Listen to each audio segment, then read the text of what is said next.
Thank you. Robin Quivers on sax, ladies and gentlemen. We're going to blow that thing. All right. Isn't that nice? Turn that off. That's nice. That's a good feel.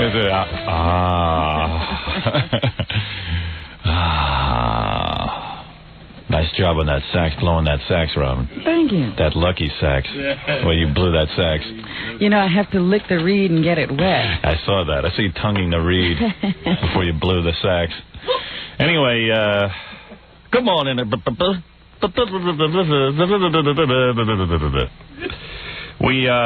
We welcome you to the Lollipop Guild. Let me take a little break. We'll get it all together for you. There's so much to talk about. There is so much going on in this stupid career of mine that I must share it with you right after these words. We're back with the Howard Stern Show. Is that guy on the line? Yeah. All right. This guy's got a funny story. Hey, you're on the air. Okay. This guy, he signed up to be a member of the Libertarian Party a couple of weeks ago because he wants to go to convention and vote for me. Yes. Hello. Hi. Hi. How you doing? When I went, I went up there and I signed up, and I had Tom Bowen sign a piece of paper to make sure that when I put my check in that I would... All right, don't go into every... Guys get on the air and they start telling you every little detail. Yeah, we don't know who Tom is. We don't know anyone. Oh, okay. You know, it's just sort of like what happened to you? Okay, so I was at work yesterday and all of a sudden I get a call. And this woman gets on the phone and goes, are you going up to vote? And I said, yeah, I'm going up to vote. And he said, who are you going to vote for? And then she said, and I said, Howard, of course. And she got kind of pissed, and she says, well, I'm for whoever this other guy is, and I really don't remember who the name One was. of the other candidates, the other Libertarians. One of the other candidates, and then she says, well, I'm going to send you a letter so you know where we stand. I'm like kind of nasty. Yeah, I don't know what that's all about. You know, these Libertarians might be a little wild. Because there's like 5 guys running. There's no chance they can win. There's no chance they can bring any recognition to the Libertarian Party. They finally got me to do this, and now there's like people trying to unseat me. And you haven't been seated yet. Yeah, so it's, you know, one of the things I'm going to do at the convention on Saturday, if I'm lucky enough to get the nomination. Yeah. One of the things I'm going to do is make a plea to bring the party together. That's going to be my big thing. I'm going to be the unifier, the peacekeeper. The healer. Yeah, the savior. I'm going to ask that all factions of the all 200 people come together. Please. Under one roof so that we may win the election in November. I'm going to wait till you hear my speech, Robin. It will be stirring. Have you been working on it? Oh, yes. I already wrote one sentence of it. Wait till you see it. It starts out, we all must work together. Can't we all just get along? Can't we just get along? Can't we just get along? Holy mackerel, Andy. I think you're going to shake them up. Yeah. Oh, you're going to the convention, huh? Yeah, in fact, I'm even going to take off Friday, and, you know, that big bus, I think I'm going to try to follow it. Yeah, you know, if as many people are following our bus into Albany as say they are, we should have quite the, what is that called? A cavalcade? Convoy. Convoy? What's yeah. a cavalcade? That's like a bunch of people who get together in a room. Oh, the cavalcade of stars? A convoy is like truckers going down the road together. Yeah, we should have a CB in our bus so we can communicate with the other people in line. I think Madison Avenue is going to be shut down on Friday. Just with cars? Yeah, because everybody's coming. Right. Well, anyway, our bus. What time is our bus leaving? We're going to say approximately noon. You know, depending on what time you get off the air and how soon we can get down. About noon. Right. And most of us have phones, so you'll have all our numbers. And what we're going to do, yes, you'll just make up a sheet of numbers so we can call you. Oh, that's funny. That'll be good during the show if we call various people in their car, in their convoy. Well, we're the people that are the silent Howard Stern fans. I've never called in. I've always just listened. So I think you're going to have a lot of people. Well, it'll be good because we'll go up to Albany, and then Saturday will be the big convention. It should be kind of interesting as the Howard Stern Show gets involved in the political process for the first time. I don't know. It's really funny, too, because I keep... Is Ronnie going? Did Ronnie sign up for the Libertarian Party? Ronnie, the limo driver? Yeah. Because you know what I found out about him? What? You know how we always get on the air and we talk about how, I didn't vote a couple of times? He's never voted in his life. That's right. Yeah, I know. Yeah, Ronnie's never voted. So I think this will be his first time. Finally, something getting him politically motivated. A 50-year-old man finally voting. I meet 100 people Well, he's childlike. Yeah. I meet 100 people like that. They come up to me and they say, I've never voted because I ain't going to jury duty, but I'm going to sign up for Stern. Well, last night on MTV, evidently President Clinton was interviewed again by the adults who watch MTV, and they said to him, do you support Howard Stern for governor? I hope we can get some tape of this if anybody has it. Do you support Howard Stern for governor? And he said, I support his right to run. Yeah. He didn't come out and support me. But at least he knows who you are. Yeah. That's pretty big. Well, he should. I mean, his government now, the government that he heads up, is fining me $2.1 million for so-called obscenities. And he's done nothing about it. And it's embarrassing to me. But the president, who was supposed to be rational and get away from all those yahoos, has done nothing. Here it is. Does he support Howard Stern's candidacy for New York governor? I support his right to run. That's a good soundbite to have. Yeah, that would be good. But I'll show you how hypocritical it is. There's a guy who wrote an article in today's paper who was talking about NYPD Blue, and he mentions a whole bunch of other shows that George Carlin just did a show where he uses the F word. They bleeped it out, but you can clearly see that he's saying the F word. And the guy goes, what's going on? Why is Howard Stern being...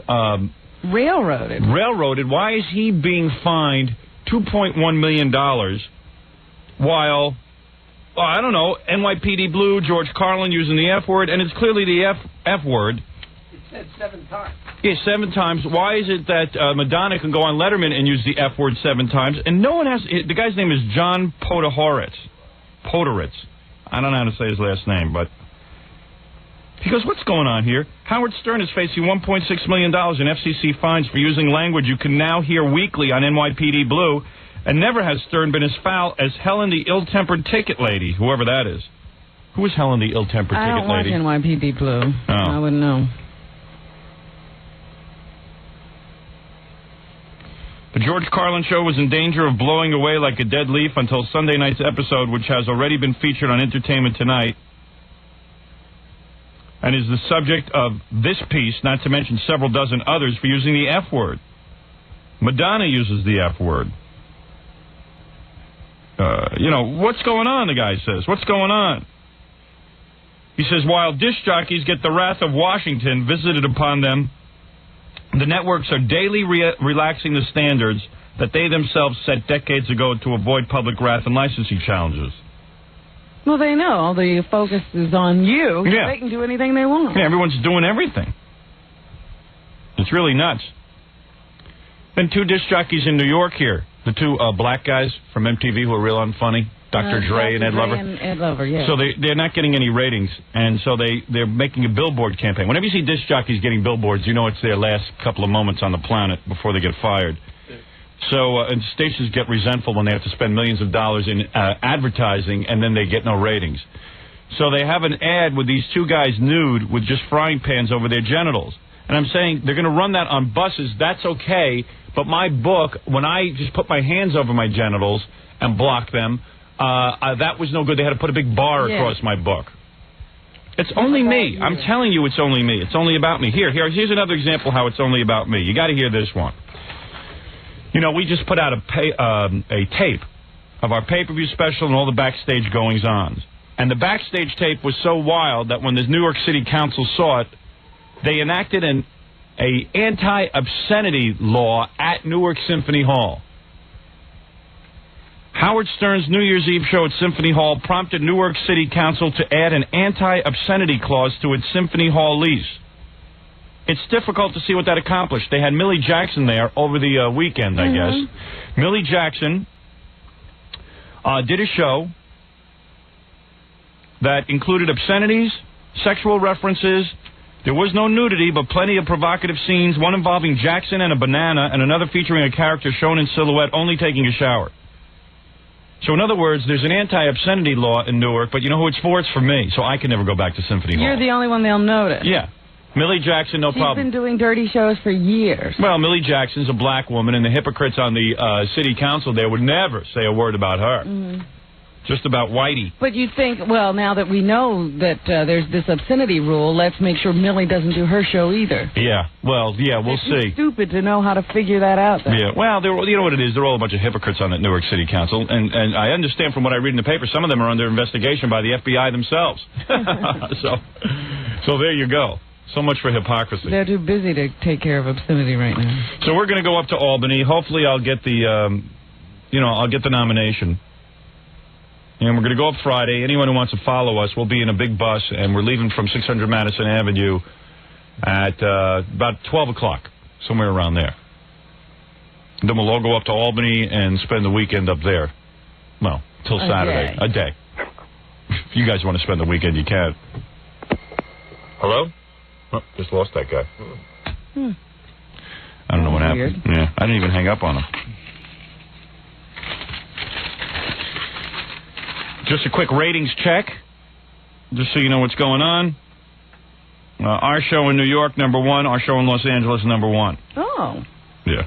You won't see any big headlines about it. In New York now, we've been #1 for about 3 years. I remember whenever another show becomes #1, they put a big, thick headline. It's a banner. Oh, big news. Big news. You topple the #1 person. Yeah. But anyway, we are #1 again. Everybody else taking a tumble. Los Angeles, #1 again. Yes. And that's right, beating the Spanish station and everyone else. Even though every 3 weeks they're predicting my career is over, I'm a flash in the pan. It's now 10 years we've been on top in New York. And ever since we've been in L.A., This is a long flash, obviously. Yeah, big flash in the pan. Bunch of suckers all praying for my demise. They think I'm going to be some kind of Morton Downey Jr. or something, even though I've been doing this for 15 years. Yeah, like you're a crazy person who's going to disintegrate. Yeah, like Arsenio Hall. Up. I'm going to be like Arsenio Hall. I'm reading an article in the paper today. They're now talking about, I told you about all these experts. Now all the experts have to write their opinion on why Arsenio Hall is failing. Yeah, okay, go ahead. And when they sit and write about this, hey, Jackie, maybe you ought to close that door because those phones are going to drive us nuts. We try to open the door, it gets a little air in here. Did you turn down the temperature? Yeah, now it's a little better. But it was unbearable. It was so hot, you just want to go to sleep. Ugh. Anyway, they're talking about now, why is Arsenio Hall going off the air? And Eric Mink has to come up with an answer because he's a TV columnist, and he's got to figure out why. It would be interesting to go back a few years and see what Eric Mink was writing about Arsenio. Well, Eric says, hey, wait a second. It's simple to understand. Arsenio didn't change with the times. His show got stale. Wait a second. Johnny Carson was the stalest, most boring performer on television. And they used to say the reason Johnny succeeds is he always remains the same. Stays true to his format. Hasn't changed a thing. So what do you mean? Arsenio sucked. And I don't know, I think America went through a coma or something and somehow started tuning him in. That's all. And now they finally wised up to it. That's all. Well, I think it was the fact that, that was the only alternative to Carson. Yeah, and Carson sucked so bad because he didn't change. So they thought, well, this is hip and new. Let's watch this. Right. And then when Letterman came along, they went, oh, well, this is good and hip and new. Right. This is actually funny. So we'll watch this. Yeah, so there it is. But as far as being new, I don't think there's any new guys out there. Anybody doing anything different than what Johnny actually did. Except for maybe Letterman. And that's that. And in the ratings, of course, you see all these loudmouths, like Imus talking about how he says he's number 2. I don't see any evidence. He's right behind you, isn't he? Yeah, no, he's way behind us. And Rick Dees, the big loudmouth, he was mouthing off a couple of weeks ago that I'm all over with. Right, and yeah. How's he doing? He took a tumble. They all took tumbles in the ratings. They all took tumbles. I guess they're not crowing too loud this morning, huh?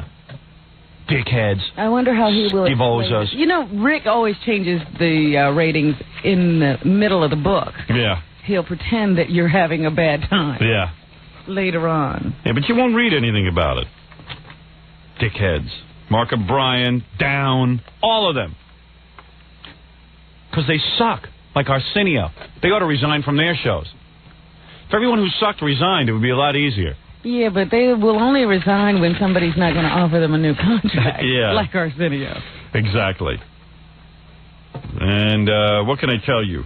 That's the ratings news. That's the ratings news. And I don't care how many times you'll hear these guys talk about how they're number 2 or they're the guy that's happening. They're not happening because they suck. They've got nothing to say, and it's not interesting. And anytime they get something to say, it's usually, I've said it about 2 days ago. Yeah. No originality, no thought put into the programs. Anyway, that's all I had to say for the day. Good night, everyone. That's it. I'm done. Ooh, it's hot in here. I heard something on the air this morning. Don't you know? Sometimes you are guilty of this. You think that everything that happens is a result of you. Yeah. I kind of do. Anytime that somebody says something on the radio or television and it sounds similar to something you've said, you think they got it from you. I know they got it from me. Well, this morning... they got it from me. It was me. They got Well, they got it from you. I said something the other day about, them bombing Bosnia, and Bill Clinton was driving around a Mustang at a convention. Yeah. And so somebody today did some kind of editorial like that. Yeah. They got that from While Bosnia was being bombed, the president was driving a Mustang. Well, let me tell you something. As a matter of fact, I know the guy who wrote that. He told me he got it from you. No one else pulled that together. I thought, hey, Yeah, you're listening to me. Good for you. Well, you are so observant. No one else could have drawn that parallel. Well, it took him 2 days to do it. There you go. Boy. Los Angeles, you're on the air. Yes, Howard. Yeah. I want to wish you luck up in New York in the Albany election. You're not coming up with us? No, I'm in Los Angeles. So what? Get on a plane. Yeah, how long a drive is it from Los Angeles to Albany? About 2 days, a day and a half. Yeah. Believe me, our trip's going to seem just as long. I hope you tell them what you told them here on the radio this morning at your speech. Yes, I'm going to try. Turn off your radio. Okay, hold on. I'm going to try and bring the convention together. That's going to be the point of my speech, because all these libertarians are running around talking about how I shouldn't get the nomination. I think they think... so what if one of them gets it? What good is it going to do then? No, I think a lot of them think you really are like some Morton Downey Jr. or some flash in the pan who's going to be some kind of nutcase. No, I'm going to get him a lot of votes.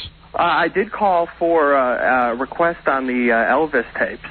Some of Elvis sounding a little bit too high. I don't even know what you're talking about. He's requesting that you play Elvis. I play Elvis what? Some of those tapes we have of Elvis singing and garbling words and stuff. Oh, okay. A little too high. Okay, I got you. All right. Maybe a little bit later this morning. All right, very good. I'll play that. But I wish you luck up in Albany, and I hope you give him hell. I hope Thank you very much. You said that already. How many times are you going to wish me luck in Albany? Hello? Yes, you're on the air in New York. Yes, I know that you really don't care, but the other morning when you had... How do you know if I don't care? Well, I'm going to guess anyway, but the other morning... You're probably right, but go ahead. When you had Al D'Amato on... Senator Al D'Amato. Right. The only guy who's willing to get up on the floor of the Senate and talk about the FCC. And he's a good man. I've called him numerous times and spoke to him. And he'll actually speak to you, and he'll actually respond to you. That's right. And anyway... That stupid Imus on the opposite, he was running Listen, let me tell you something. I'm going to tell you something. Go ahead. I'm aware of all the other disc jockeys in town, with Imus and Rick Dees and Mark and Brian and PLJ. I'm aware of all these stations. You got to understand something. I'm the guy. I'm the man. I'm the number one guy in all these towns. You understand? That's it. You got it. And these guys are going to sit. First of all, when I came to both of these towns, you know, none of these guys ever mentioned another radio station. They never mentioned another disc jockey. They all were cowards. They were afraid to stand up to management and do their own thing and say what was on their mind. So if you call my show and start telling me about this one and that one and what they say about me and what they're doing about me, they were running clips. It only excuse me. Yeah. He's insisting. You insist on infuriating me. I don't mean to.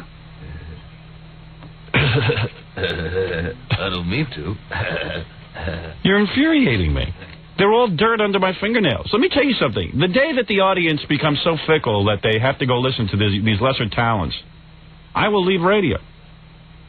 Quite frankly, I will probably leave radio in a year or so when I finish my contract here, because I'm fed up. I'm fed up with the double standard. Anyway, if other disc jockeys who work for this company are running clips of me, well, they were running. If that's the case, then they're traitors too to me. They are traitors to me. This company is traitors to me. Then, they were if that's the case, they were running. Leave me alone. Leave me alone. What is wrong with Stop you? hounding me. Man's having a heart attack. You're going to continue to Don't give him... hound me. Ajita, I'm running for governor. what's wrong with you? Can't you see you're getting him upset? I've been upset for over a week now about other things you don't even know about. I protect you, Robin. I know you do, and I thank you for that. Protect you because I'm very fragile. You would run around with your head. You know me, I go off. Your head would be in your hand. You would go off. I would lose it.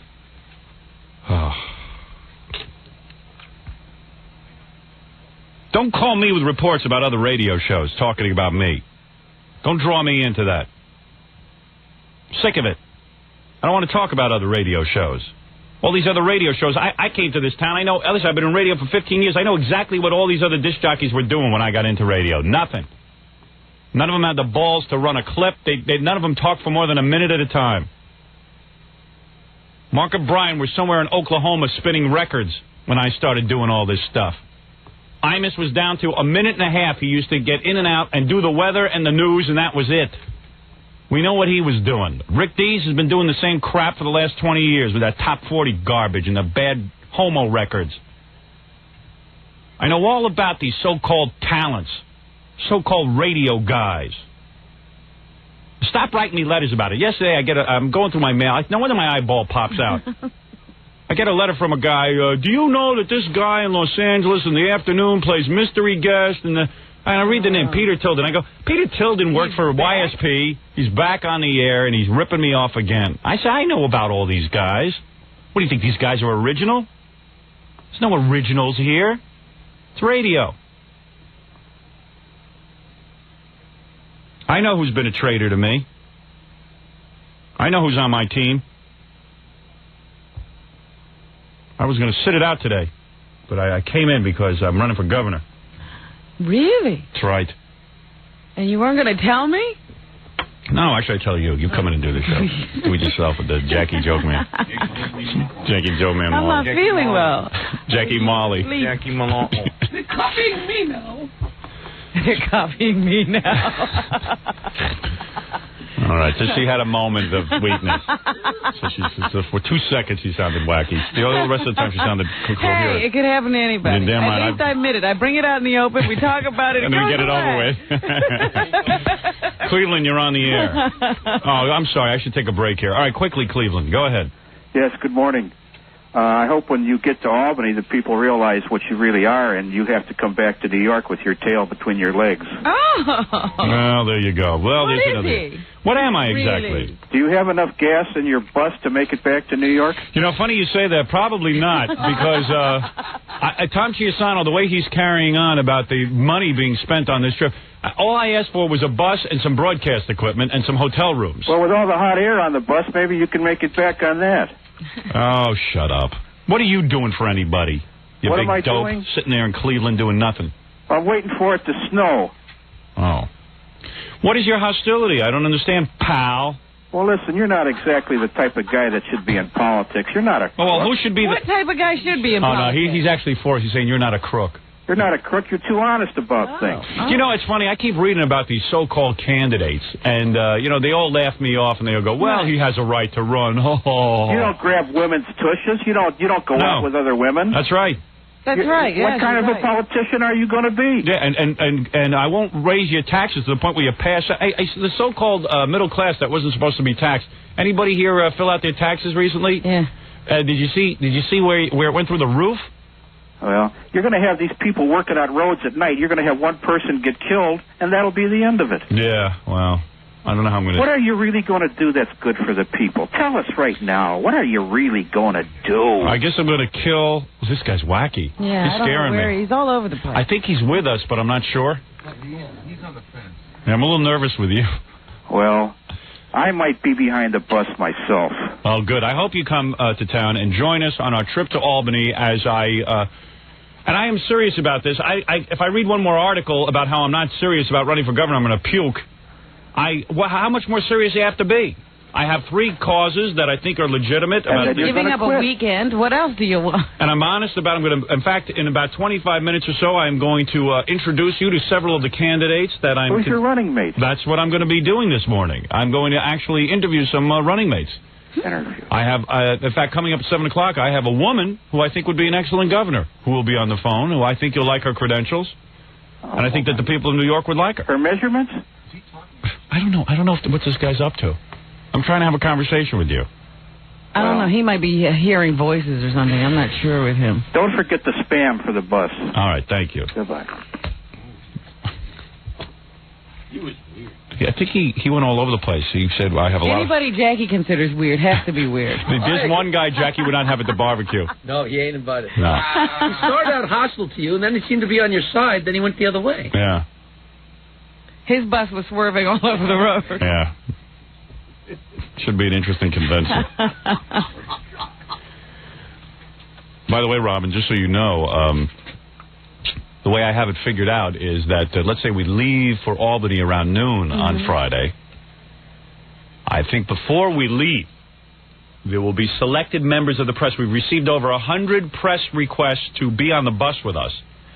There will be selected press that will allow to tour the campaign bus before we leave. Before we leave? That's correct. They will receive a tour of the campaign bus and be allowed to ask 2 or 3 questions. I see. A little mini press conference. All right. We will reward press that have been there from the beginning of my candidacy. All right. I thought we were going to do maybe a lottery. But we'll see. We'll have to decide. How will you decide who these people are? I love when Gary talks and I hear that wheezing going through the air, going through his nose. Oh, boy. Listen to it. It's like a whistle. Whistle for me, will you? No, come on. No whistle. Do it with your nose. There it goes. You hear it? Yeah.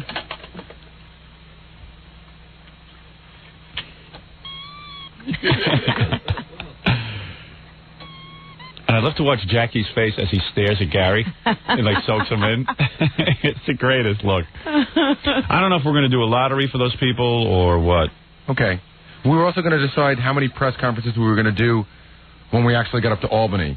In other words, we know you're going to do one when you get the nomination. Right. But you were trying to decide whether you were going to do one earlier before the convention. Well, I was thinking, we got to publish a list of what we're going to do, Rob. An itinerary. All right, we'll go over that today. Yeah, let me take a commercial break, and then we'll figure out what we're going to do. I just found out that there's a Stop Stern slate that's going to be up there this weekend. Oh, really? At the party? Yeah, they're trying to oust not only you, but Ludwig and Joe, for backing you. And I got the guy's number if you want to call him. That's heading the slate. Yeah, that'd be interesting. Oh, that's so funny. It's going to be a convention battle. Revolution. There's Stop Stern slate. Here's a party that has 200 people left in it. They don't want any recognition. And yet, in their own party, they ran a hooker. Yeah. They ran a hooker. But Jackie's right. You have 200 people. How many factions can you have with the 200 Yeah, right. people? Well, it seems each person has their own faction. Very fractious party. Well, can I just tell a little story about how Ludwig and Joe are the only 2 guys even working hard in the party. Can I tell you a little story about what a defeatist attitude this whole party has? Yeah. So I was talking to the guy yesterday that's actually running the convention. Right. So I told him we probably have about 30 people altogether. Yeah. And he goes, oh, my goodness, the hall's a little tight. I don't know what we're going to do. And I said, listen, we'll deal with it. If it's really crowded, we'll deal with it. I said, who knows? It might rain and maybe half the people won't show up. And he goes, I know, I'm praying for rain. Heavens to Murgatroyd. We're praying for rain. Usually convention they want it to be packed and look exciting. They like to have a lot of excitement and draw a lot of attention. Not these guys. It's the only party I've ever seen that was comfortable being very, very small. Open his road construction. Yeah. They're freaking out, and all we did is just double their constituency. It's not even like, there's thousands of people coming. No, it's a couple of hundred people.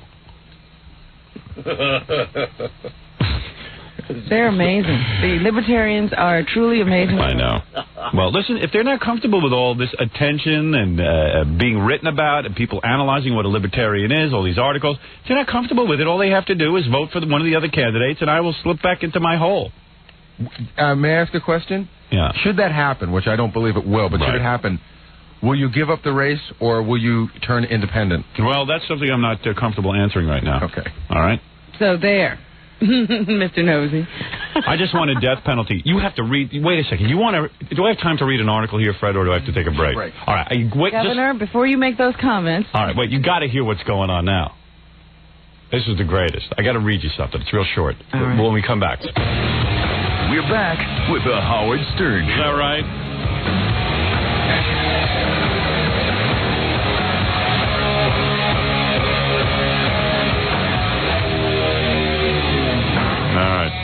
Anyway, so I was telling you before, I said, hold on during the commercial break. I had to read this to you. This is great. You talk about me running for governor, right? Where's Robin? I wanted to hear this. I think Robin had a little stomach irritation during the... Yep. I think she's out squatting. Giving birth.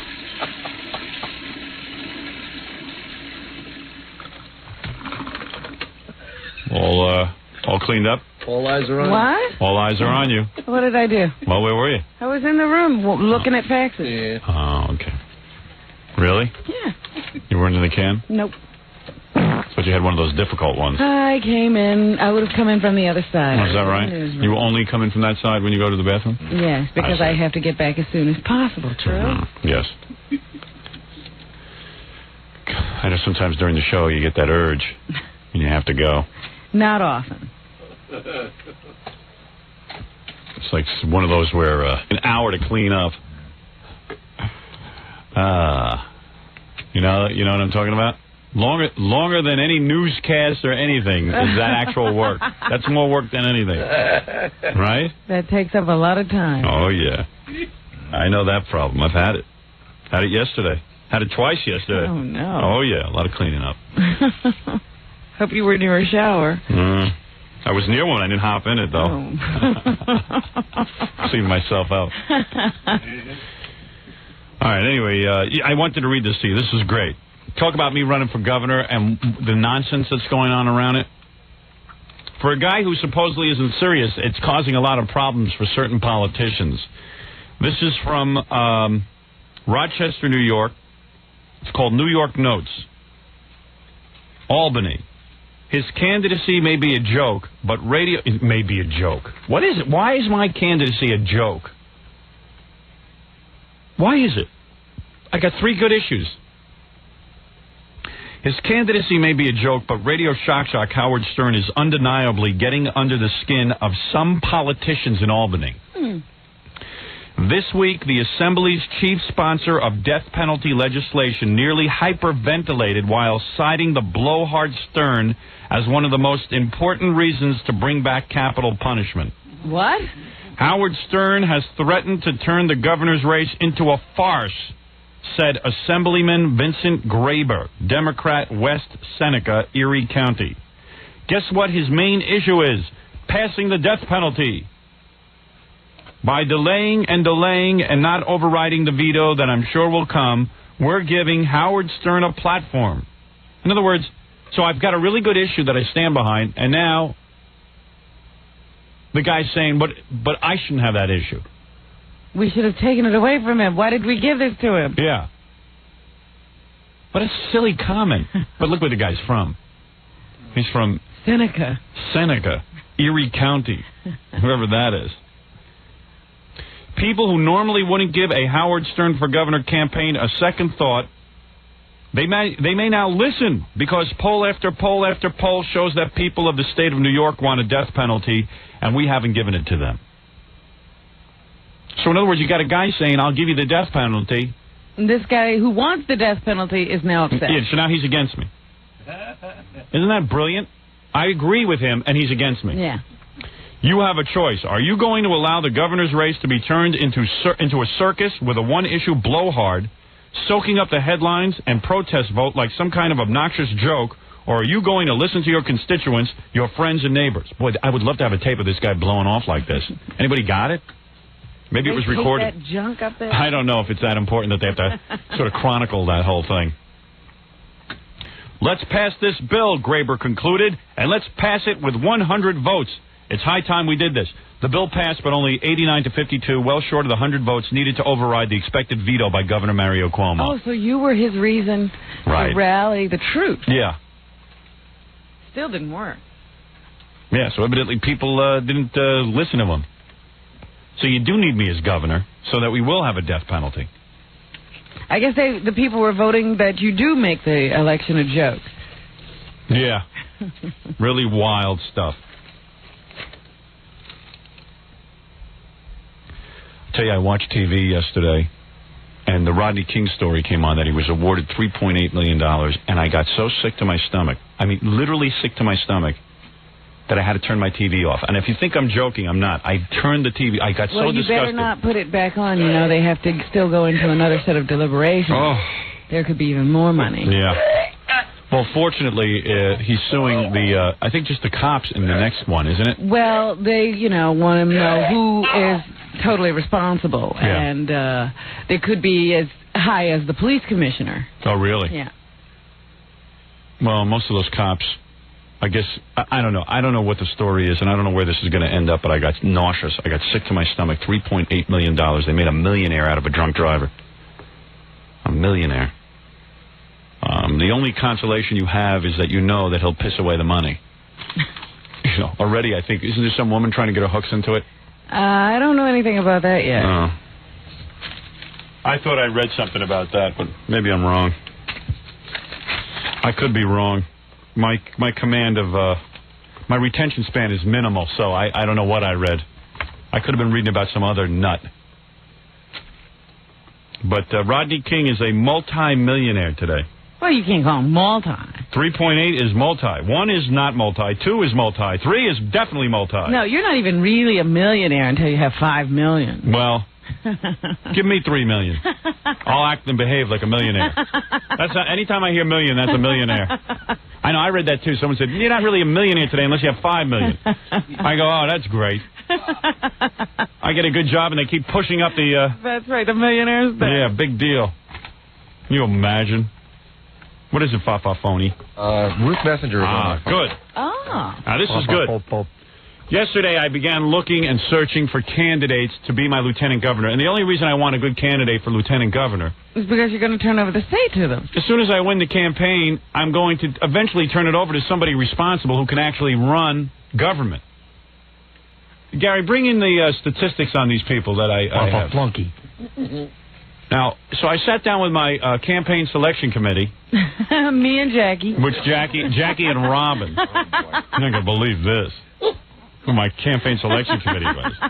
And since my eye was bothering me, we had to do it in like 5 minutes. Yes, we couldn't spend a lot of time on it. But our choice was easy because you begin to go through the list, and there's not that many good people around who could serve as governor. Yeah.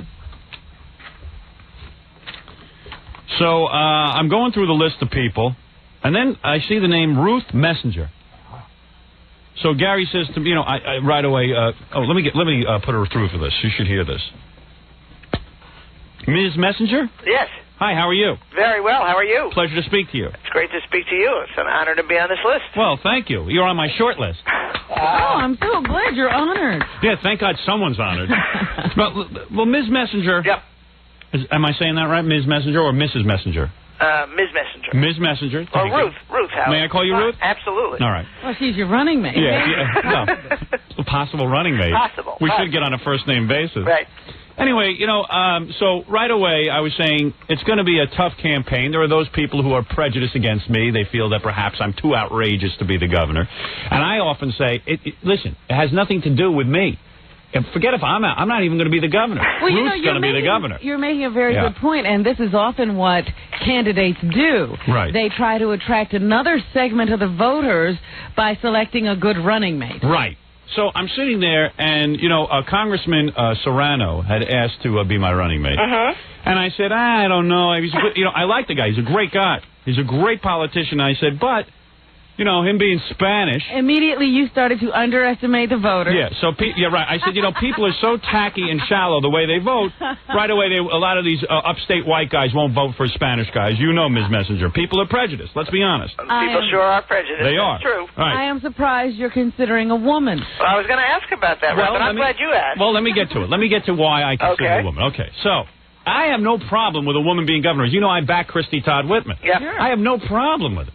But I know how people think. I'm a good judge of character, and I know people are very shallow. When they see Congressman Serrano right away, Spanish guy.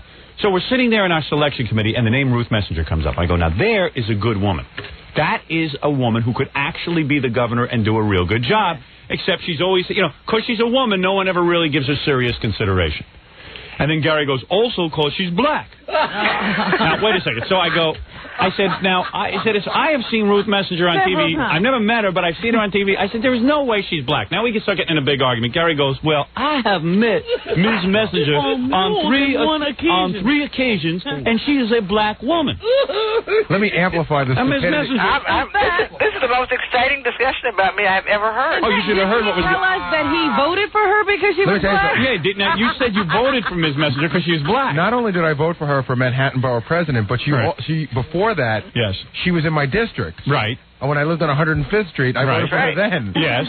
and you under an interesting illusion all of this time. Gary wanted to vote for a black female. Yeah, Gary wanted to vote for a black woman. Now, Ms. Messenger, you are not black, right? That's correct. I know. I mean, you can ascertain that quickly, except we're on the radio. I know. It's unbelievable. But Gary saw you. I met her at every year we do the multiple sclerosis, K-Rock bike ride. Right. And she cuts the ribbon. Yeah. Met her a couple times there. And you thought she was black. It was early in the morning. No, I can explain it, Howard. When I do that MS bike ride, I bike down the length of Manhattan. Right. And I probably pick up a lot of dirt and grime and pollution, and Gary just couldn't see clearly. Yeah, and Gary thinks you're in blackface or something. I don't know what Gary thinks. I still there is no way you would look at her and say that she was black. Maybe you're like in a coma. I don't know, but I still think she's an impeccable public servant. All right. Well, that was the point. So I'm sitting there and I said, now who would be? Now the only strike against Miss Messenger, right, is that she's a woman and that you call that a strike against? Because there are shallow voters out there. You know what held you back in your political career. Being a woman did hold you back. Am I correct? If you were a man, you probably... From time to time, let me tell Robin something, because she's got this notion here, and obviously, as part of your selection committee, Howard, she's interested in getting you elected.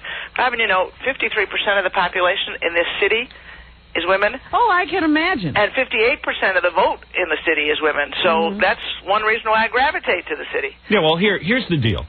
So I'm looking at I'm looking over your statistics. Right. I see right away age 54. That's nice. Right. That's good. I like that. That show, that people like. They're comfortable. He likes your age. I like your age. I also like the fact that you had done a lot of stuff. Now, here's what I mean. Okay. All right. Now, look at her qualifications. And you talk about people who say they want to be public. You take a look at Ollie North. He's now going to be a public servant. Here's a guy who never did anything. All these guys, they're all going to do... shredded a lot of paper. Right. Can you imagine a guy who shredded paper is going to be the senator... And lied to the body he wants to serve in. Yeah, well, I don't get that at all. Anyway, so I'm saying, well, let's see if this woman is lip service or she really did something for somebody. Okay, so here's what I'm looking at. Starts out, she worked as an administrator, College of Human Services. Right. Assistant Director, Community Elementary School. Right. Served on from the elementary school and education background. She then began serving on the City Council 1978 to 89. On the community school board, which is a thankless job. Oh, boy, did you ever say that right? Right? Am I right? Yep. Okay. That's not like you're going to get a... No, nobody's going to favor you. No one's going to favor you. No one's going to sit there... Right. No one's going to give you... And it's free. Graduated from Radcliffe College. Ooh. I like that. Holds a master's degree from the University of Oklahoma. I didn't like that so much. Oklahoma. I'll admit. A little bit of prejudice against the rest of the country, right? Tough on the budget. interested in cutting the budget. Definitely. Has liberal ties, even may have ties to Cuomo, which is no problem with me. I don't think that Cuomo has been a horrible governor in many aspects. He just won't give us the death penalty. Yeah, but now see, Howard, there's where we got a problem. Oh, you're against the death penalty. Yeah, and I've heard your platform, and I got to tell you, I like some of those issues in your platform. I know. There's only 3. There's only 3. I know. That way people like I'm it. a twofer. You like the traffic stuff. You like the tolls. You like making people's lives easier. But the death penalty we must have. You see, the only thing I'm afraid with you is if I make you my lieutenant governor is, okay, the woman issue. But I can overlook that. I think people would accept you. The thing that I am worried about is, what if I go to all this trouble, get the death penalty, and then Ruth goes ahead and starts a fight against it. Yeah, and starts shenanigans. You see, that's where we run into trouble. Now, Howard, I'm going to ask you something about this death penalty. You know, I could be sitting here like other people that you've probably had this debate with and tell you, you know, in the states that have the death penalty, it hasn't deterred anything. I could point out to you that it turns out that lifetime without parole is real expensive. But I have another question to ask you. Yes. You're saying that the same system that produced the FCC, yes, that drove you crazy, that was on a vendetta against you, yes, that same kind of government system gets to decide who lives and who dies? Well, here's what I think. That doesn't make sense to me. Here's what I think. When somebody uses a gun, right, all right, in a crime, we've got to stop the violence that's going on. It is outrageous. And whether it's a deterrent or not, I can't prove to you. But I do know this, that for the families that lose a loved one, if I lost my wife or my parents to a gun thing or my kids, I know knowing that criminal died, was killed, would make me sleep better at night, would make me feel better at night. Well, you know what? I looked at the cover of one of the newspapers today, and they say one of the guys who was the ringleader of that pack of guys who raped the Central Park jogger is getting out of jail. Yeah, this is my point. Mine was, well, I want to go on with my life. See, Ruth, there's no space anymore. We don't have the resources to keep these guys holed up for life, so we have to let them out of jail because there's even more vicious. As bad as that rape was, there's even more vicious criminals. No, well, it does turn out to be more expensive to run a death row, but I mean, I don't mind the expense. For me, that's not the issue. It's you know, and believe me, Howard, I understand the feeling you talked about. You know, you read about a crime, you think about a crime being committed against somebody close to you. Boy, that's what you want is get that person off the world. Well, what about a cop? I mean, these guys are making $30,000 a year, and they're risking their lives every day. And then you can they can't make a thick enough bulletproof vest for the innovations and the munitions. It used to be. There was no question. For me, I just think it's funny given your experiences with government. I just can't trust government. Well, to make I don't either. Life and death and bedroom choices. I know what you're saying, and I agree with you. It's a horrible thing to decide once and for all that bureaucrats will have the power of life and death. But I must tell you that when there are obvious cases where a guy walks in with a gun and shoots a cop in the head, you've got to allow the death penalty. There has to be. You know, I talked to this guy, Mr. Tinez, out in Valley Stream, who lost his daughter, Kelly, and I talked to him. I haven't spoken to him in a while, but I talked to him when it happened. And I said, this guy can't sleep at night. He knows that creep who killed his daughter, his 10 or 11-year-old daughter, who butchered her in the basement there, he knows that creep's not only going to get out of jail, but that creep he'll never receive a death penalty. This guy cannot live with this fact. And I believe he deserves a death penalty. In obvious cases like this, you have to have a death penalty. You just have to. We have to start somewhere.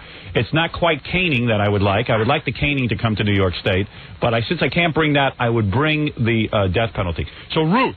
Yes, Howard. What I'm saying is, you see, you would be a good governor. You would be a good person to put in that seat who would cut the budget, who would look after things, who I feel is a responsible human being. Howard, the problem is with the death penalty. Well, there's that problem, but you know, I got another problem. I am honored to be considered, and I really consider this is a great opportunity to chat with you, and we can do that some more. But would you accept? My heart, Howard, listen, my heart is in the city. If I was governor, I have to give up New York City coffee and New York City bagels. That's what I run on. No, you believe me. Look at Governor Cuomo. He's in the city all the time. You think he spends time up in Albany? You ever see him up in Albany? He's there for 2 minutes. His wife sits there, Matilda, in the mansion and sits around all day waiting for him to come home. What? Listen, I plan to be the governor. I'm going to run the whole thing from Long Island. I got a computer. I got a modem. There's no problem. I don't have to. Oh, well, then we can talk to each other. That'd be easy. I'll sit in New York City. You'll sit in Long Island. So are you saying to me that even if I offered you lieutenant governorship, you would decline? That's right, because I have. I'm so. Oh, God. Darn. Wow. What a public response. God, I really am honored. But All right, I think Ruth. I'd have to decline. But let's be clear. Don't stop talking about those other two platforms. Well, Ruth, it'd be nice if we could all move around the city, and then I'd want to stay here even more. Well, I'm disappointed to hear your announcement, but perhaps it wouldn't have worked out anyway, seeing as how you're against the death penalty. All right, Ruth. Okay, all right. Thank you very much. A hardworking public servant, Ruth Messenger, who I guess likes being a small player and doesn't want to be the governor. In a big city. I love the big city. All right, Ruth. Thanks, Howard. You know, a little more ambition would get you far. Okay. Thank you very much. I'll take that as advice from you, and I'll give it some thought. What is your title right now, Ruth? Borough President of Manhattan. Yeah, I mean, what can you do with that? Well, it's good. You know what I'm saying? In all honesty, it's not much to... Well, it was a springboard for Dinkins to mayor. Well, it's... Robin, what a nice observation. It's not- Boy, I love this selection committee you got there, Howard. It's not such a fiefdom, you know, being the borough, whatever that is. Well, all right, Could listen. you deliver a message to Gary? Tell him I'm going to try to keep representing him as well as I possibly can. Well, you're the best black candidate we have. Thank you, Ruth. Thanks a lot. Well, there she is, Ruth Messenger, declining my offer of... boy, whoever thought she'd decline?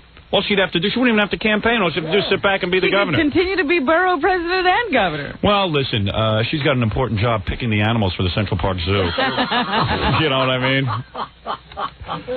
Well, that was a shocker. That was a shocker, Rob. You thought she'd jump at the chance. Well, you know, listen. At least I'm honest. I'm doing all this selection stuff over the radio. This happens all the time. Usually it's behind closed doors and lots of deals are being Right. made. Listen. This is above board, right in front of your eyes. As embarrassing as that just was, I must tell you that this happens all the time. You just don't read about it. Imagine her rejecting me. I can't believe you didn't beg. Believe me, let me tell you something.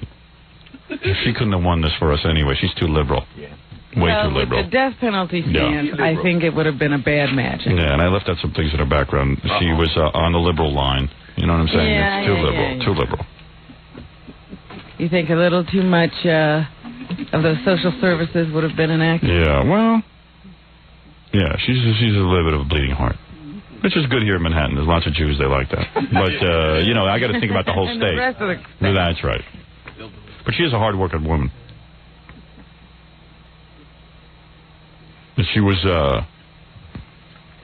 she's funding for adult literacy, you know, all the right things you're supposed to do. You know, she knows what to do. She really works hard. She works hard.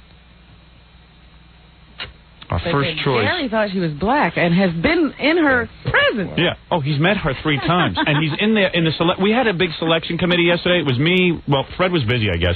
So it was me, Robin, and Jackie. Fred was out of the room doing... I believe I was there, but... Oh, well, again, you made your presence known. So anyway... he just didn't know anybody. Excuse me, Mr. I know, you did the research. All right, thank you. All right. Oh, quiet down over there. Billy West there not even piping in, doing Ren and Stimpy impressions. Billy was making jokes. Yeah. You're trying to select a vice governor. Whatever. Lieutenant governor. Rock videos. You're watching videos. Rock videos. Yeah. John. I think Gary goes, boy, she's, you know, and she's black, too, which, you know, is not that good. It doesn't hurt. It doesn't hurt. We're like, black? I go, Ruth Messenger, isn't that like a Jewish name, Messenger? Yeah. She's not black, Gary. Oh, yes, she is. Yeah, and he starts arguing with me. Maybe it's the photocopy. I know my blacks. I voted for her because she's black.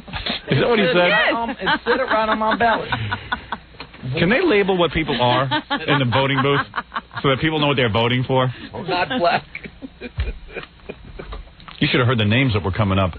Adam Clayton Powell IV. I said, are we hitting the bottom of the barrel? I didn't like his father, let alone him.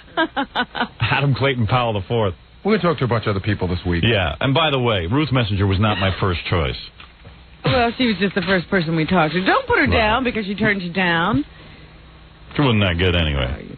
If she had any motivation, would she still be the borough president? Thank you. Our first choice, Gary, and you pick someone who doesn't agree with my platform. She's against my death penalty.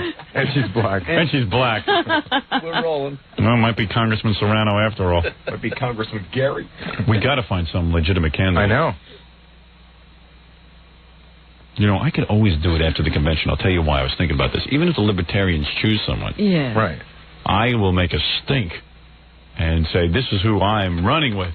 Rewrite those bylaws. Exactly. Well, doesn't that kind of throw your candidacy into an odd light? Yeah. You know how it... You're kidding. Wait a minute. You know how it was when Ross Perot kept not being able to come up with a vice president? Yeah, and look who he came up with. And you know, then he wound up with that Admiral old guy. Stansfield or whatever his name Yeah, was. but Howard's got a radio show to run every day. Admiral Stockdale. Who am I?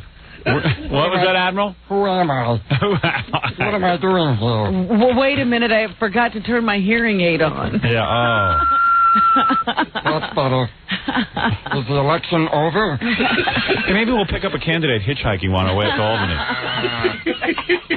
You know what I could do? I could run a candidate in proxy and then appoint someone later. Like I can nominate Baba Booey. Yeah, you just... Right. If worse comes to worse, I'd like to have my candidate selected this right, week. and then we can have Baba Booey declared mentally deficient and appoint someone else. Declare him officially retarded. No, my name's Baba Booey, not John Wayne Bobbitt. Baba Booey. What? Citizen Bowie. Yeah, well, I might have to put your name in as lieutenant governor and then dump you. All right, but don't dump me because I'm mentally deficient. Well, I have to come up with a reason. I just can't dump you. Are there going to be more people calling in? Not today, but there will be, tomorrow and Yeah, Friday. give me some more candidates. Some good ones. We'll be back right after these words. We're back with the Howard Stern Show.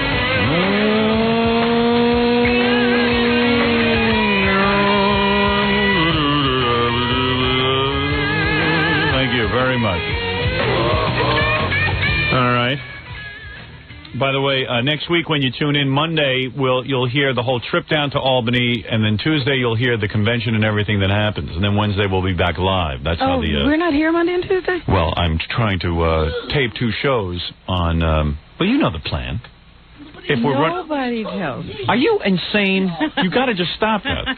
Did you sit in a room with us yesterday? You always act so surprised. Monday, we're going to run the whole show of us going down to Albany and leading up to the convention. Tuesday will be the actual convention, and me with my big speech Well, to the I convention. didn't know whether we were going to sit here and recap. All right. I know you've been drinking. I wasn't the only one who had a beer yesterday. I ain't sitting here recapping anything. Suffering from your face. I'll recap right during the show. She can recap. Yeah, anyone who wants to recap can come in. Me, personally, I'm not recapping. Recap my ass. Ooh. I've had it.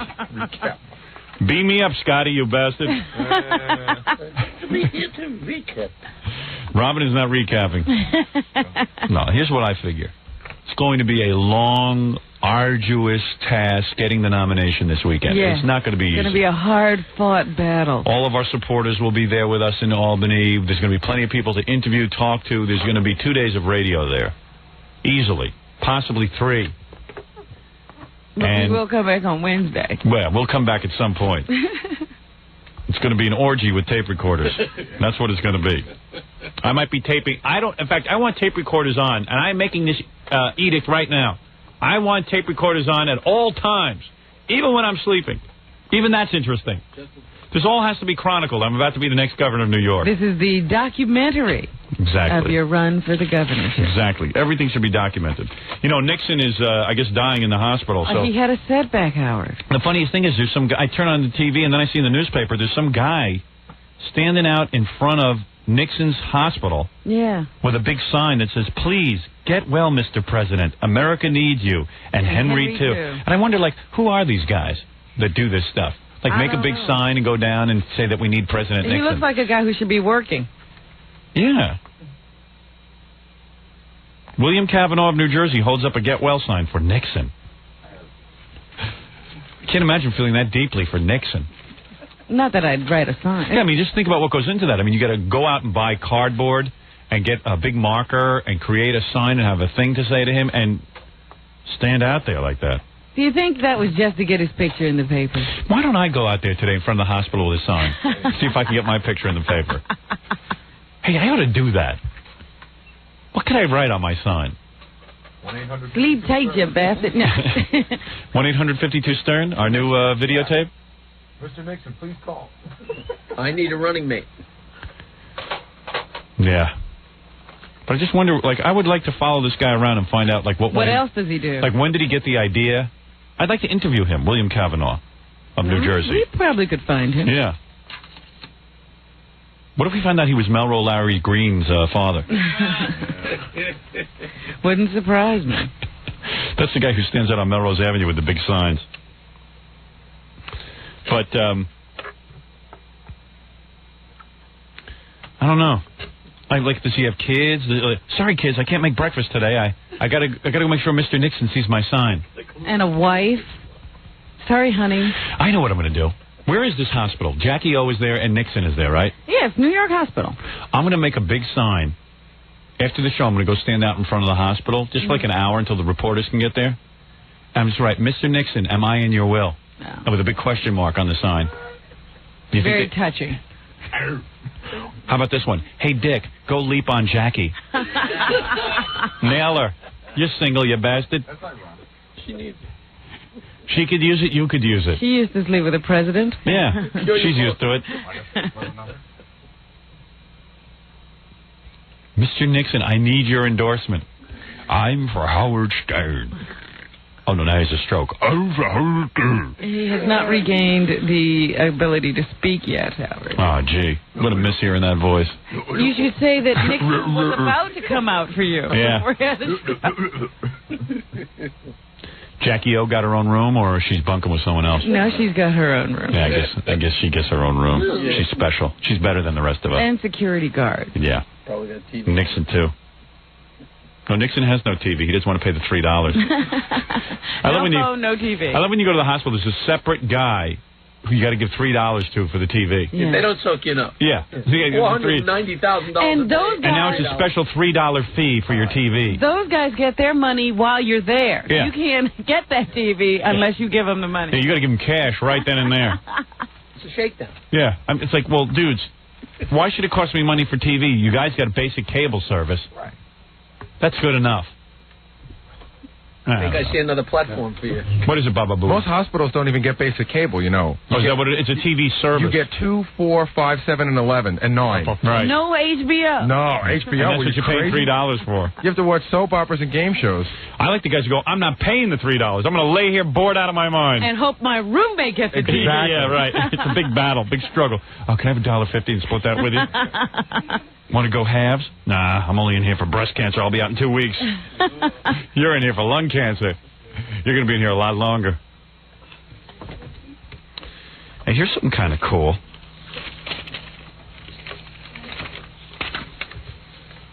So Arsenio is leaving his show. Yeah. So he came out and he said, they said, well, Arsenio, you're resigning from your show. What's the story on that? And he goes, well, everything must change, and it's time. I think he's trying to sound like a civil rights leader now. Everything must change. And these are lyrics to songs. Yeah, I mean, why is he wasting that on talk? Everything must change. Things have to change, and it's time. He's sounding like Minister Farrakhan now.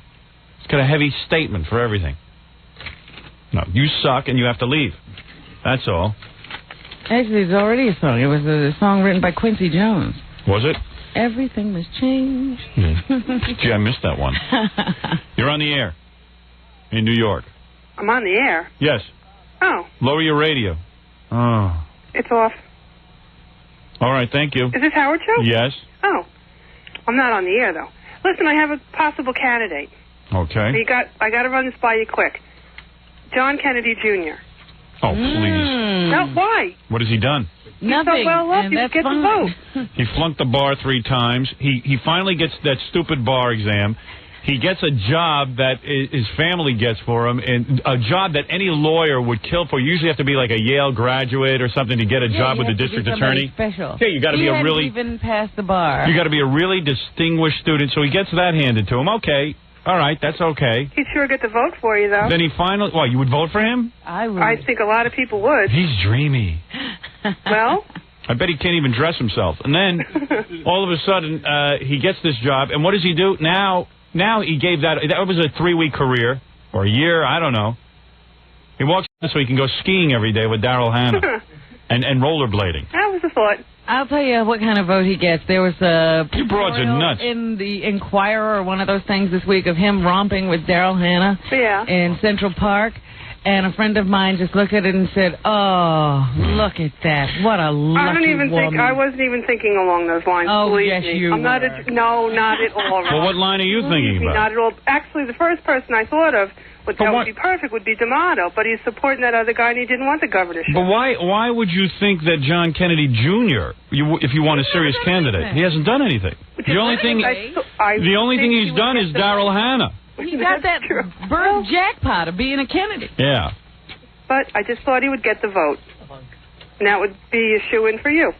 Say a JFK... Hey, interesting slogan, the skunk and the hunk. Yeah. Hey, don't call Howard a skunk. That's all right, Rob. That's a great slogan. What shall we call you? Well, good luck anyway. I'm not think? running. Yeah, smart move. Well, good luck to you. I'll tell you, John F. Kennedy Jr., I don't understand why you like him. I don't.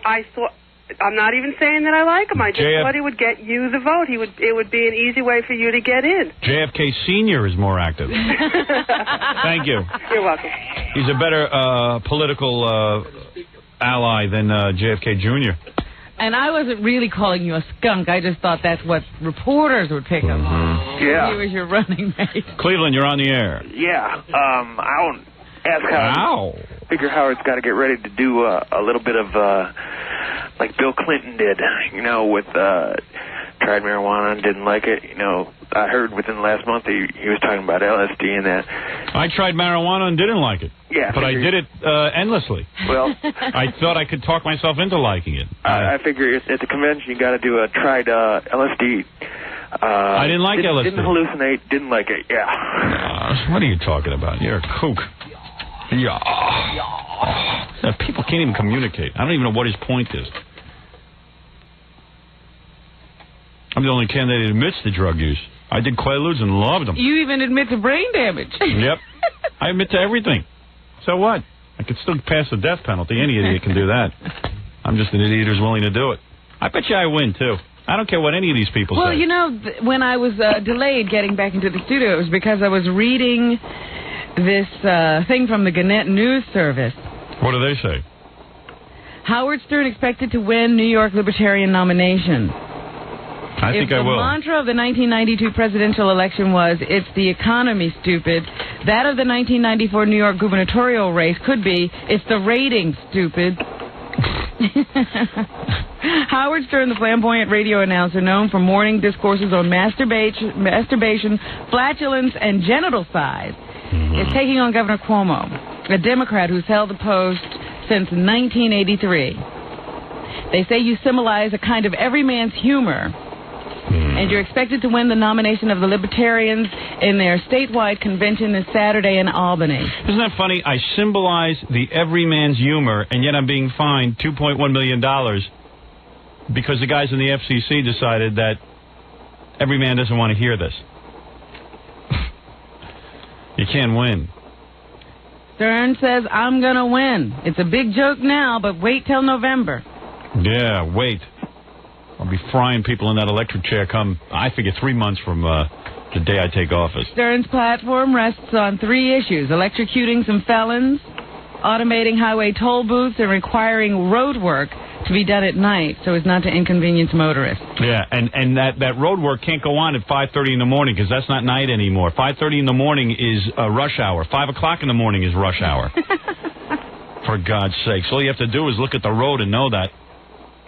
I'll get out of office before I can really screw anything up. That's right. Stern says, if you find me offensive. It really doesn't matter. Well, they're just going over old news. But you're on the news service about possibly being the prime candidate of the Libertarian Party. Yeah, I am the prime candidate. And they do say that you could probably get the Libertarians the 50,000 votes they need to be automatically on the gubernatorial ballot. Which is a lot better than any of the other candidates can do. In the next 4 years. Yeah, Albany, you're on the air. Howard, I haven't heard anything from Ian. Is he supporting your candidacy? Oh, please. Stop with the dumb questions. Vegas, you're on the air. I told you not to be stupid, you moron. Las Vegas, you're on the air. Howard, I just wanted to touch on a couple things. Try to talk. That I wanted to talk about. It's the only way I can get to sleep that early. Well, I defy anybody else to get to bed at 8 o'clock every night without doing that. It's like a sleeping pill. And then around 5 hours later, I wake up to go to the bathroom, and then 6 hours, my eye pain kicks in. This is my night every night. And it feels like my eyeball is tearing out of my head. What I want to talk Maybe about... I have some... shut up! Maybe I got some kind of brain thing. Like what do you call that, Robin? A brain thing. An embolism. Embolism. Tumor. I might have a tumor. Okay. What I want to talk about was everyone who seems to think that you're... Trying to think about who I thought about last night when I was doing that. Everyone who seems to think that your candidacy is a goof is... Not everyone. According to a newspaper I hold in my hands here, this is the Island Journal, the Staten Island Journal. They interviewed 4 people, and they all seem to think it's very serious. And then another newspaper called the Tribune asked the question of the week and said, how many people, they did a survey, a poll, how many people think Howard Stern's candidacy is a goof or they think it's for real? 59% of the people thought it was real. And every one of those people thinks that you are shock jock Howard Stern and not national radio personality Howard Stern. Everyone who calls you shock jock thinks it's a goof.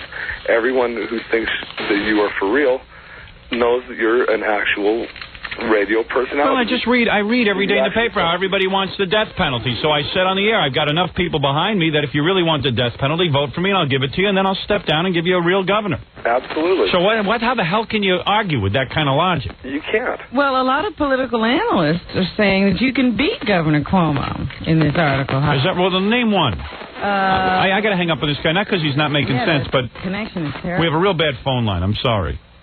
Thank you. Yes. Some guy named Papaloo. Papaloo? Papaloo. Is that one word or 2? One word. What's Papaloo? Yeah, all right, I don't see his first name in here anywhere. But I never heard of him, but... Papaloo, among others, says Stern can beat Cuomo and the still unpicked Republican nominee to run the state of about 18 million people plagued by high taxes, high rates of urban crime, and weakened business climate. Of course I can win. Everybody that you speak to is disgusted with what's happened to New York, Papaloo said. I don't need Babaloo to tell me about that. Papaloo. Democratic political consultant Hank Morris disagrees. Even with how strange politics is in 1994, Stern can't win. Why? Why can't I? Tell me why. What does he say? Asked whether Stern should be considered part of New York's tradition of fielding populist celebrity candidates, including writers Norman Mailer and Jimmy Breslin, Morris commented, I don't think it's risen to that level yet. Excuse me, Gopher from the Love Boat won. Why can't I? Gopher. I mean, come on. Gopher. That guy was, as goofy as the Love Boat was, that guy was the goofiest. I would have voted for Isaac the bartender. If somebody said to me, who will win, who will be the next governor, or who will be the next congressman, Governor, Isaac the bartender, or Gopher, I would have said Isaac the bartender. Yes, Mr. Benny. Unbelievable. And you seem to be the only candidate with an agent. If Stern wins the Libertarian nomination Saturday in Albany, he must collect at least 15,000 petition signatures to gain the ballot spot. Yeah. Stern declined through his agent, Don Buchwald, to be interviewed for this story. Yeah, I have an agent. I don't think any of the other candidates have agents. Unbelievable. We got to take a break. We'll be back right after these words. I'm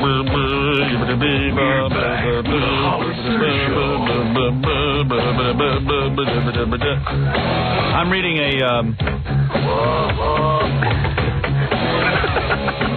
Shut up, John. What's the matter? John is over in his own world. What are you laughing about, you retard? It's the Jackie laugh over the music. Oh, you're cuckoo.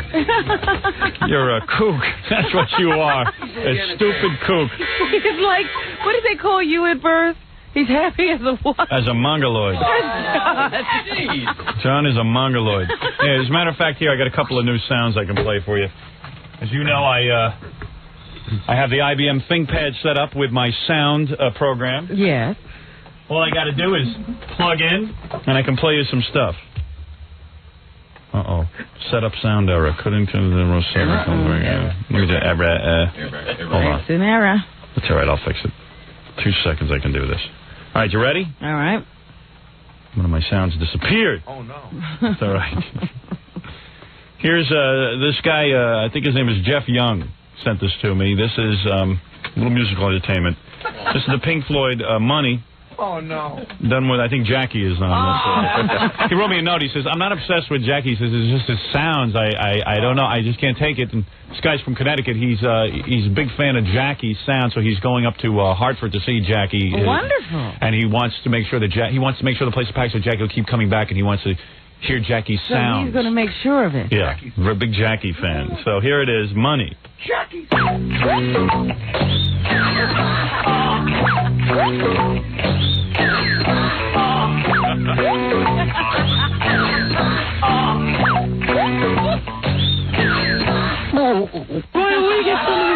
There it is. That's Money, the Jackie Money mix. That's and, wild. I love that. This one is called Jack Dog. This is Jackie Led Zeppelin. Black Dog, Jack Dog. Here it is.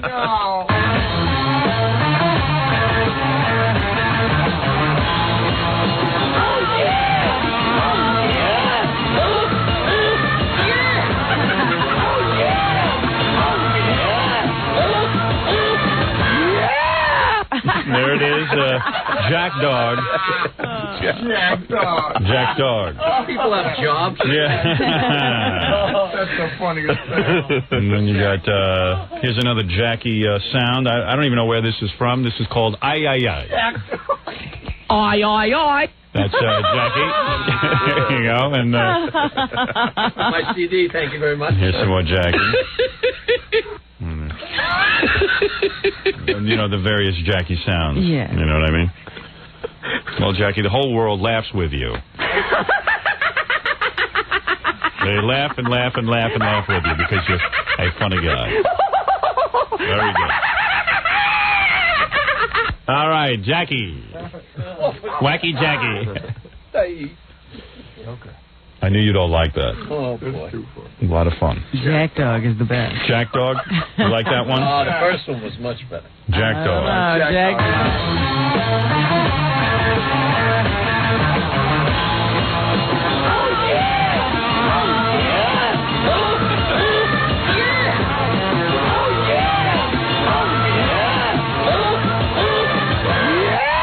All right, very good. Jack Dog. Southern John, what's going on with your musical career? You've released your new CD. Yes. And what happened at MTV? Yesterday was the big day they would decide Did you get the announcement? whether or not MTV would play your videotape. Yeah. Now I told you now it goes to standards, what they call it. What? And it goes to standards. They got to see if it'll. John, if I ask you a question on the air, don't refer to something you told me off the air. No one knows what you're talking about. Okay. It went to MTV. He was in mid-sentence. Yeah, I don't know. Apparently everyone loved the video. Yeah. And now it has to go to things like they call standards, which is like a censor, just to make sure everything is cool as far as. Well, I saw your video. What the hell could be in that would not? It's just common practice, MTV practice. So you're saying that they've approved it. Now all it has to do is go to standards, and then we will see your video on MTV. I'm saying that. Well, I'll know exactly. I have a feeling they could be blowing you off and saying. Well, if that's the truth, then we'll find out about it. Then we'll find out. All right. Oh, we thought the final decision would be today. That is a weird business for record companies. I don't know what does it cost to do a video like yours? Anywhere from $60,000 to $80,000. So it was around $60,000. So they have to put up.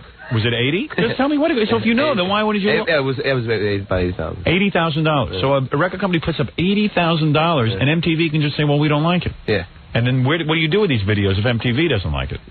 No one sees. For your friends. Yeah. Hey, look at this. I got an $80,000 little movie that they made just about me. I'm going to have a screening. Yeah, that's kind of cool.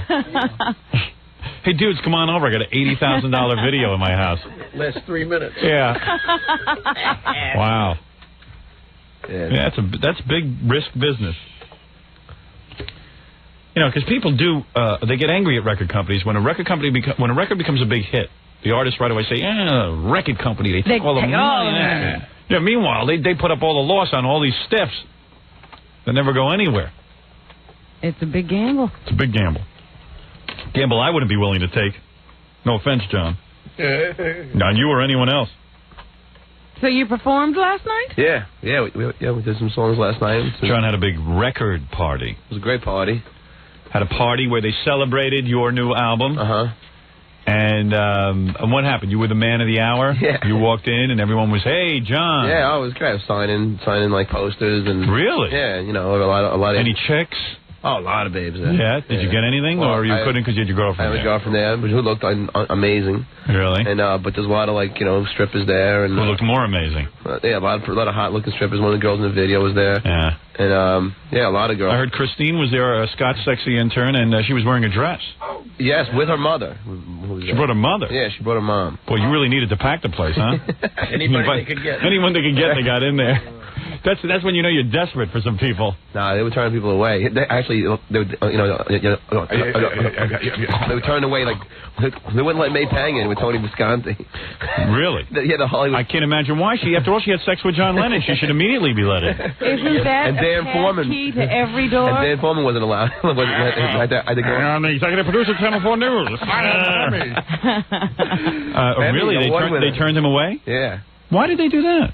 They wouldn't let people down because it was too crowded, so I had to go out there and fight. Well, crowded with who, though? You had nobody there. Well, there was just with Christine's mother. It was crowded. It was an industry thing, you know. An industry thing. Billboard was there, and Rolling Stone magazine. And, right. They crowded the place. They did. Yeah, it was a lot. Good for you. Congratulations on that big night of yours. Yeah, it was fun. How'd Christine look in a dress? She looked great. Did she really? What kind of dress was it? Mini dress? Not a mini dress, though. Like one of those. Yeah, like a floral. Like one of those. They call that a. Robin, help me out here. What do they call that? I don't know. I love those kind of dresses. It's like flip-off. Like a Laura Ashley kind of thing? No. Like one of those peasant dresses? Sundress. That's what that is. That's called a sundress. Right? Yeah. I love that on girls.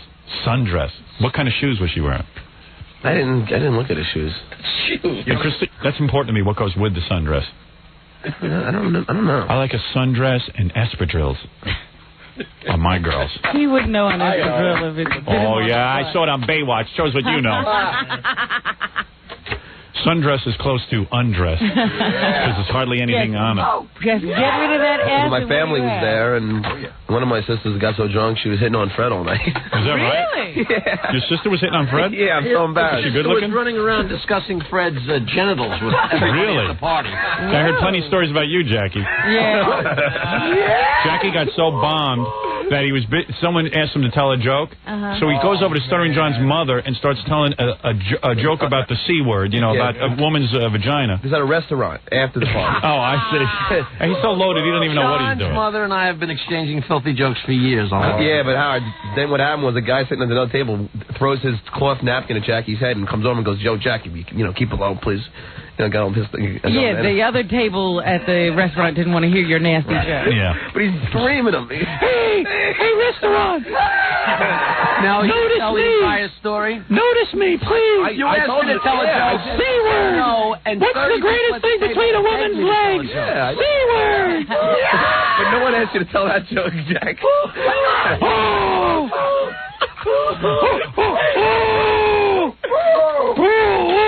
Hey, restaurant! You're barking up the wrong tree with me, Joe. Oi, oi, oi. I don't think so. Oi, oi, oi. Oi, oi, oi, oi, oi. I'll enjoy yourself. Hey, Billy, can you imitate Jackie's new laughs? The new ones we have? New ones? I don't know. Those are tough. Here, let me try some on you.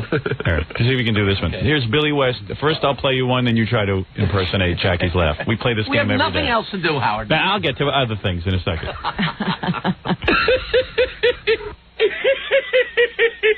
Very good. Hold on. Too many.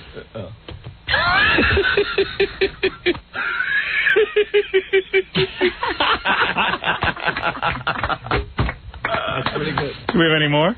Oi, oi, oi. Oi, oi, oi. Can you do that? Wait. Oi, oi, oi. Oi, oi, oi.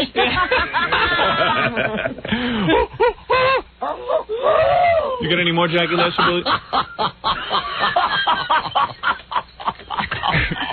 Doesn't that hurt?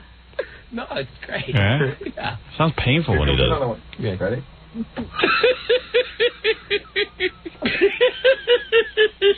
You sound like Barney Rubble. Yeah, right. I think there's more. Hold on. Okay. Very nice. Nice job. Nice job. No reason for me to be here. You got one more? I have a wild card laugh. It's a little hard to discern. All right, let's try it. Let's see what it is.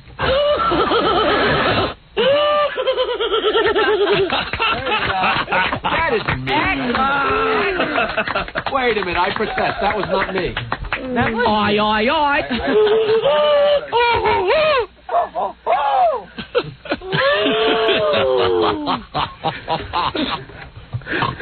All right, very good. What the hell is that? That's you. It's not me. It is you. That's you. No. Where's that from, Fred? Scott gave that to me. He must have been like going through some tapes, and he just found it. Yeah, that's you. Too busy to do best of, Scott. Where's that from, Scott? It's actually from one of our live shows. I think a birthday show or something like that. Oh, is that right? That's inhuman, that sound. I agree. It's so funny. We have so many of them now. I never know when Jackie's really laughing. I know. You know, I'm in the mood to hear some funny tape. What do you got? Last night, Fred the Elephant Boy came up to Jackie. Go, Oh, he's even imitating. No. Hey, on the bus up to Albany, we'll have to have Fred the Elephant Boy do Jackie laughs for us. Oh, yeah. Jackie.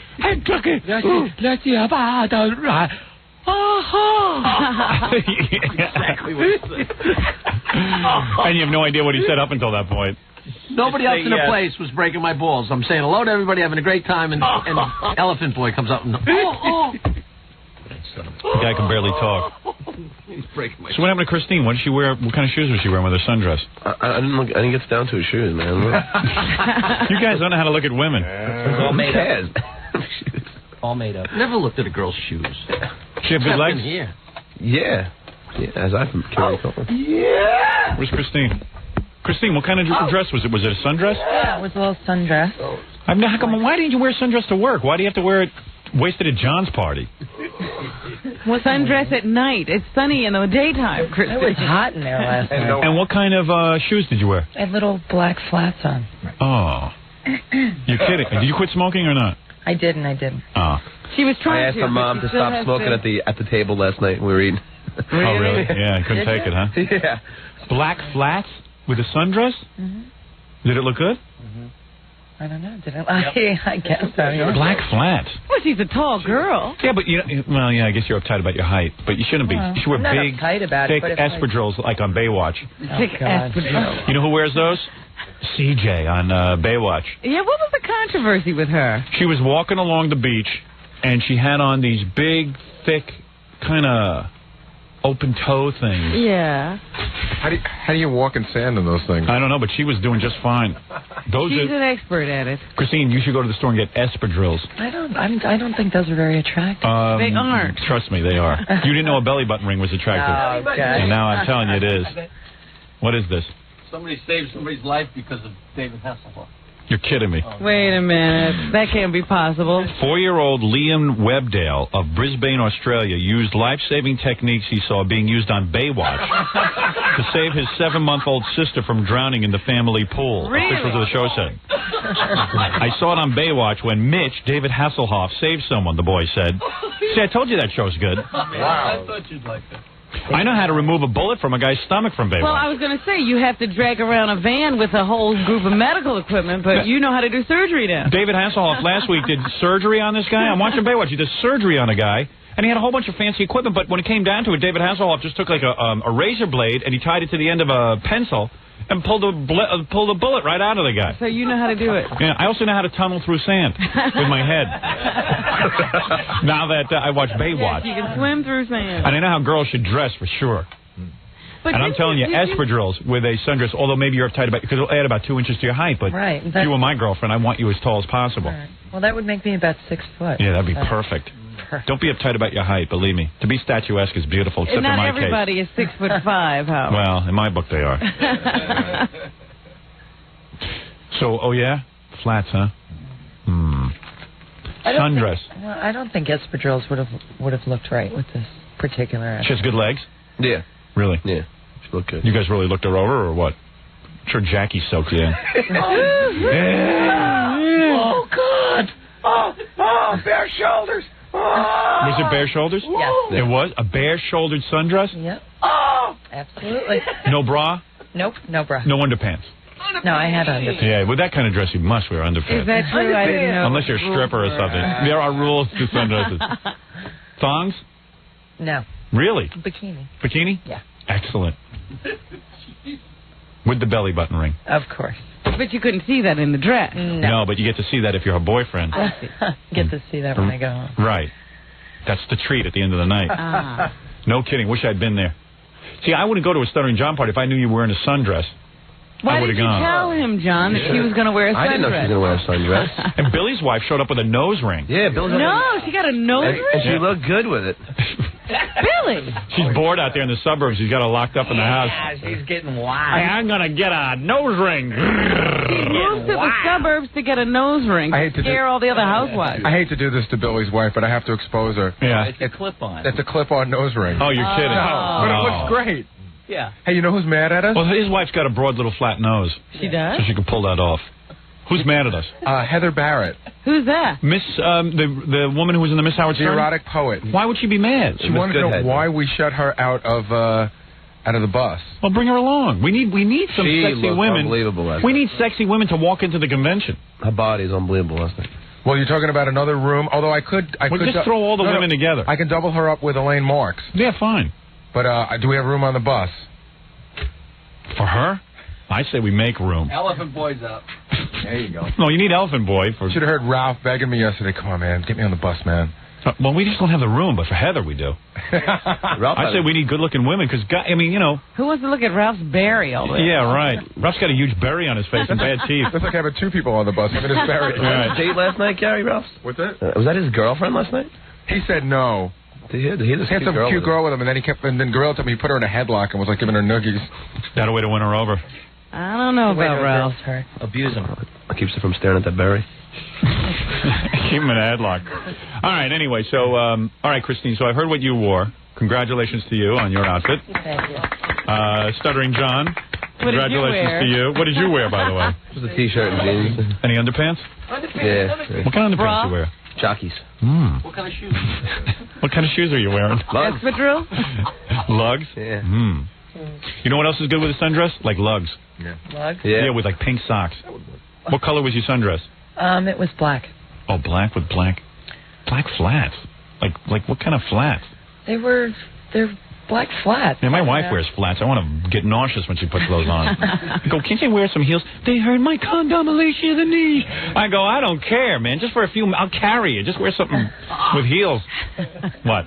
I was going to say I used my lugs last night because there was a guy there, you know, that guy that wears the mask and torments me? He's following me around asking me about, you know, a full diaper and all sorts of stuff. So Jackie, John, and I were taking a picture. What kind of party is this? You just let anybody in? No, he was online. The first 92 people were allowed in. The first 92 people were allowed in? And who do you think has time to wait online? Right. All the wackos. Stockbrokers? You know what? That guy who plagues Gary was out front That's the guy.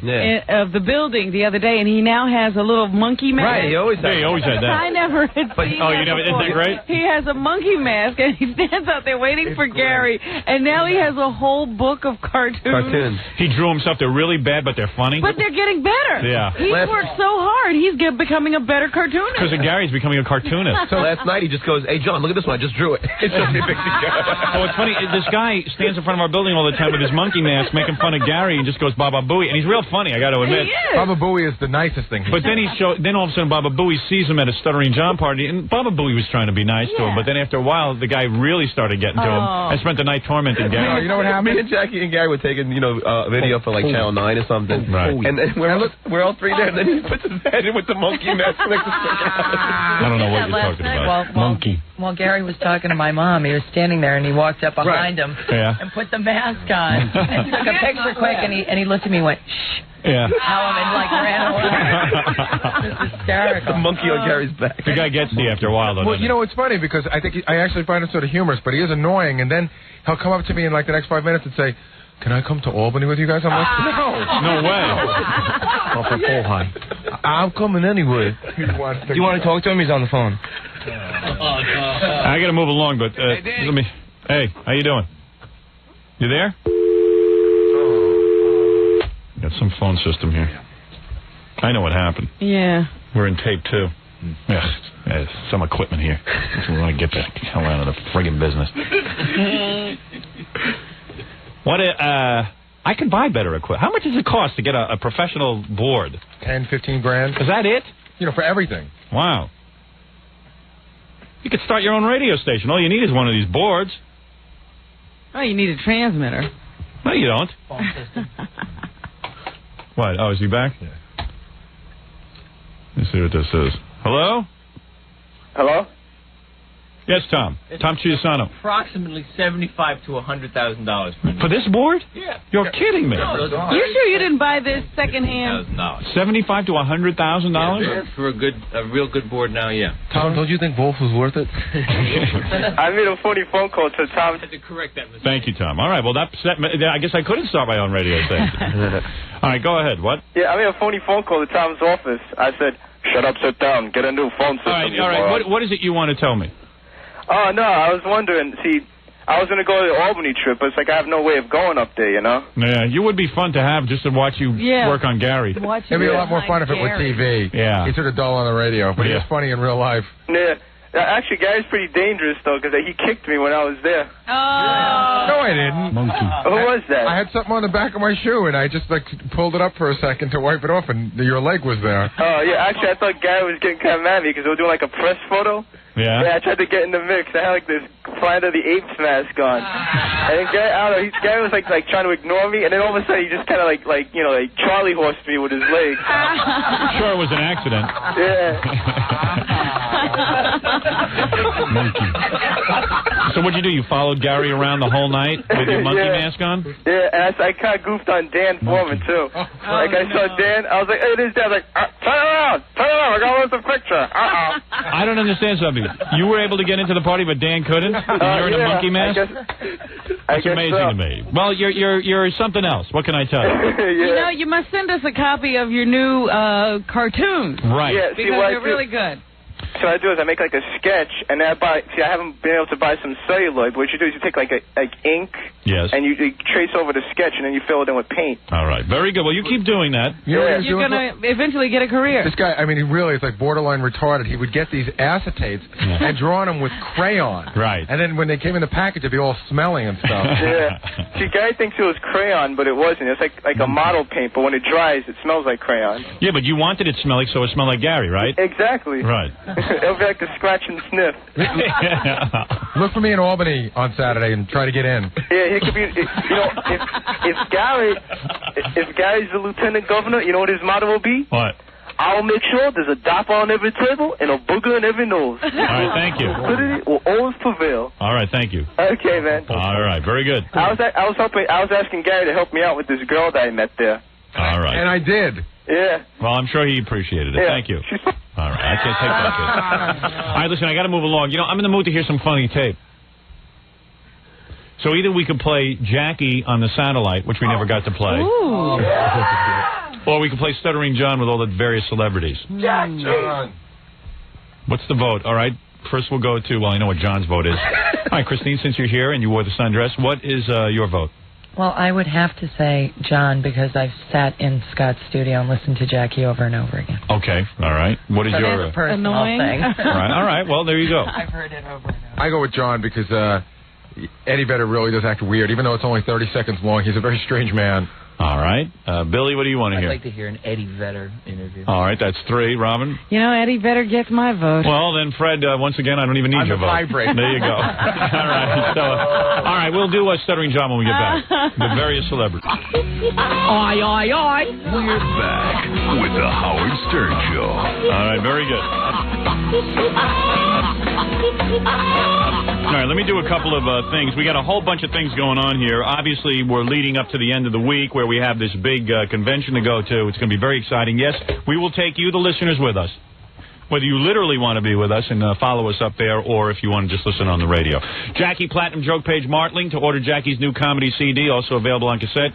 $10 plus 3 shipping and handling. Call 1-800-323-5464. Oi, oi, oi. Saturday night, April 30th, one big show at the Riviera Hotel on the Strip in Las Vegas. Oi, oi, oi. Oi, oi, oi. Aye. For information, call 516-9221. Maybe you'll get to hear the I joke. I'll be there. Aye. What are you doing? Wait, what are you doing? What joke is that? Pirate impression, I think. It's on the CD. Aye. Oh, we'll have to order that. Make sure we find out what's going on. He doesn't do that. No, I could tell you the joke, and then you could tell everybody that you don't understand it. No, go ahead. No? Come on. Obviously, it's one of my favorites. It's a Jackie. That's close to doing it. Don't you believe in your own material? That's his cockney With an Gary knows accent. it. Go ahead, Gary. No, you tell it, Jackie. You don't have Gary. Come on, because you do No, the he just wants accent. to be in here to not laugh. No, it's good. Well, go ahead. Let me hear it. It's my friend's favorite joke. You know it's great. A guy with 3 eyes, no arms, and 1 leg is hitchhiking. Wait a second. Do it the way you do it. He's right. Okay, keep it up. But Jackie can't tell a joke. You tell it too subdued. Okay. Tell it the way you tell it on stage. No, serious. A guy with 3 eyes, no arms, and 1 leg is hitchhiking. All right, 3 eyes. 3 eyes, 1 No arm. arms. One arm. And no legs. Okay, go ahead. You're going to confuse. All right, go ahead. No, go ahead. A guy with 3 eyes. A guy with 3 eyes, no arms. Aye. Yeah, 3 eyes, 1 arm. 3 eyes, no arms, and 1 leg is hitchhiking. A British guy pulls over, rolls down the window, and says, Aye. You look armless. Hop in. Very good. Very good. 1-800-323-5464. All right, there the you only go. clean joke on the 78 Wild Men. Get out of here. You're a nut. Aye. Hop in. I got to get out of here. Oh, yeah. You look armless. You look armless. Hop in. Aye. Can we go back to Fred's fight? All right, let's listen to Stuttering John real quick. Yeah. Stuttering John, Atlantic recording artist with his new album in the stores. Let's see some of the things that you've done. Let's see who you've interviewed. Let's see who's first. We got 2 reels there, so. Now, who's this? Michael J. Fox? No. Oh, I see. Yeah, it is, but you want to start with the one that has the arrow there, Danny Glover? Oh, Danny Glover. Yeah, or Eddie Vedder, whichever reel you want to go to.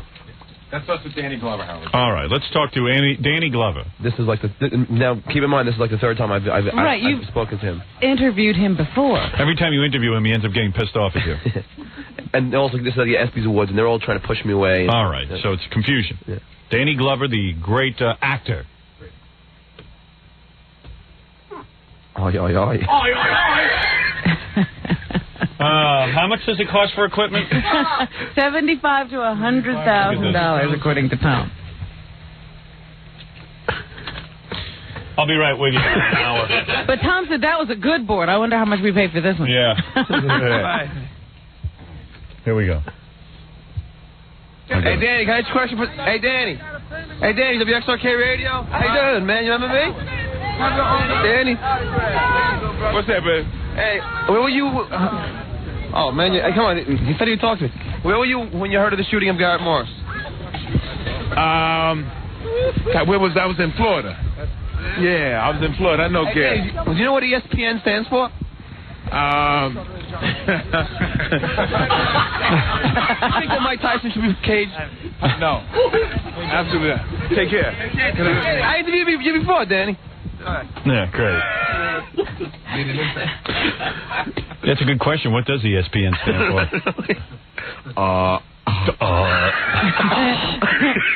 Bumps everybody out there. We don't know. All right, who's next? Bill Cosby? Well, he hates us. Well, the only reason why we put this on is because he knew who I was, but he does his best to just pretend he doesn't. Avoid you? Yeah.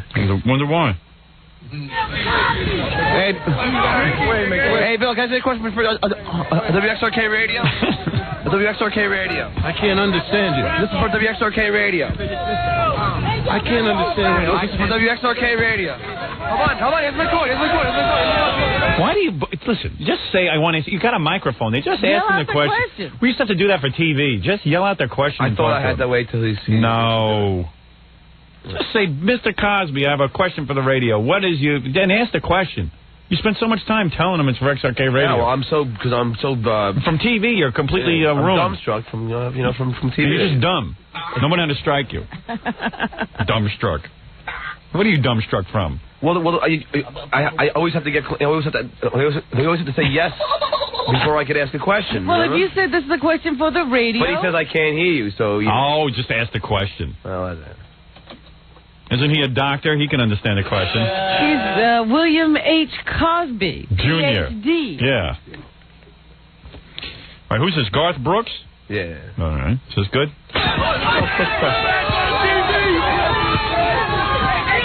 People yelling at me, put Little Rascals back on TV. Bill, come on. Oh, this is Bill Cosby. Yeah, here we go. All right. Hey, Garth, how you doing? Hey, Garth, can I ask you a question? Come on. Please. Let's try it to XRK Radio. Does it ever get smelly under that hat?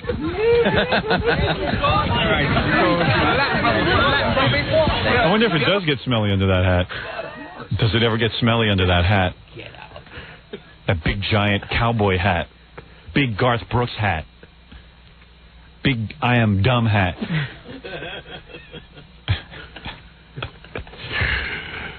I love those cowboy hats.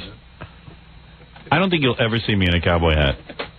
I don't even think in a comedy sketch I'd wear a cowboy hat. Even if it was appropriate. If someone paid me $80 million to be in a cowboy movie, I might not wear that hat. You know why? Why? Because that picture would haunt you the rest of your life. Oh, please. It's the dumbest hat in the world. He wears it by choice. And he was a huge one. And he'll try and convince you that he's smart. Anyone who wears a cowboy hat is not smart. Fought while singing a high note. What'd you ask him? I never farted while singing a high note. Did you ever fart when you sang a high note? What did he do? Did he just look at you? He just looked at me and walked in the limo. Oh. Interview over. Should have answered the hat question. That was too hard a question. I don't know. All right, let's see. Who's that? Salt and Pepper? Is that a good one? Salt and Pepper. The black rap stars? Yeah. Got to see it on the subway the other day. Gary was telling me he was on the subway, and he's coming in, I don't know from where, but there's this black black girl about 15 years old, looking as angry as ever, sitting there on the subway next to some old white woman, and the black girl is rapping. She's rapping on the subway out loud to anyone Does she have headphones on or something? No. She's just rapping. Rapping. You know, hey, you, and she's using every F word, every filthy word, and talking about the rap and the white man, and and she's rapping. And this old lady, it's a crowded subway, she can't move. She's sitting next to this girl, and she don't dare utter a word. You can't even go, excuse me, ma'am, could you stop rapping? Could you lower your rap? Because you know if you say that, you're going to get beat up. Mm-hmm. What? What? Can't nobody talk to me like that.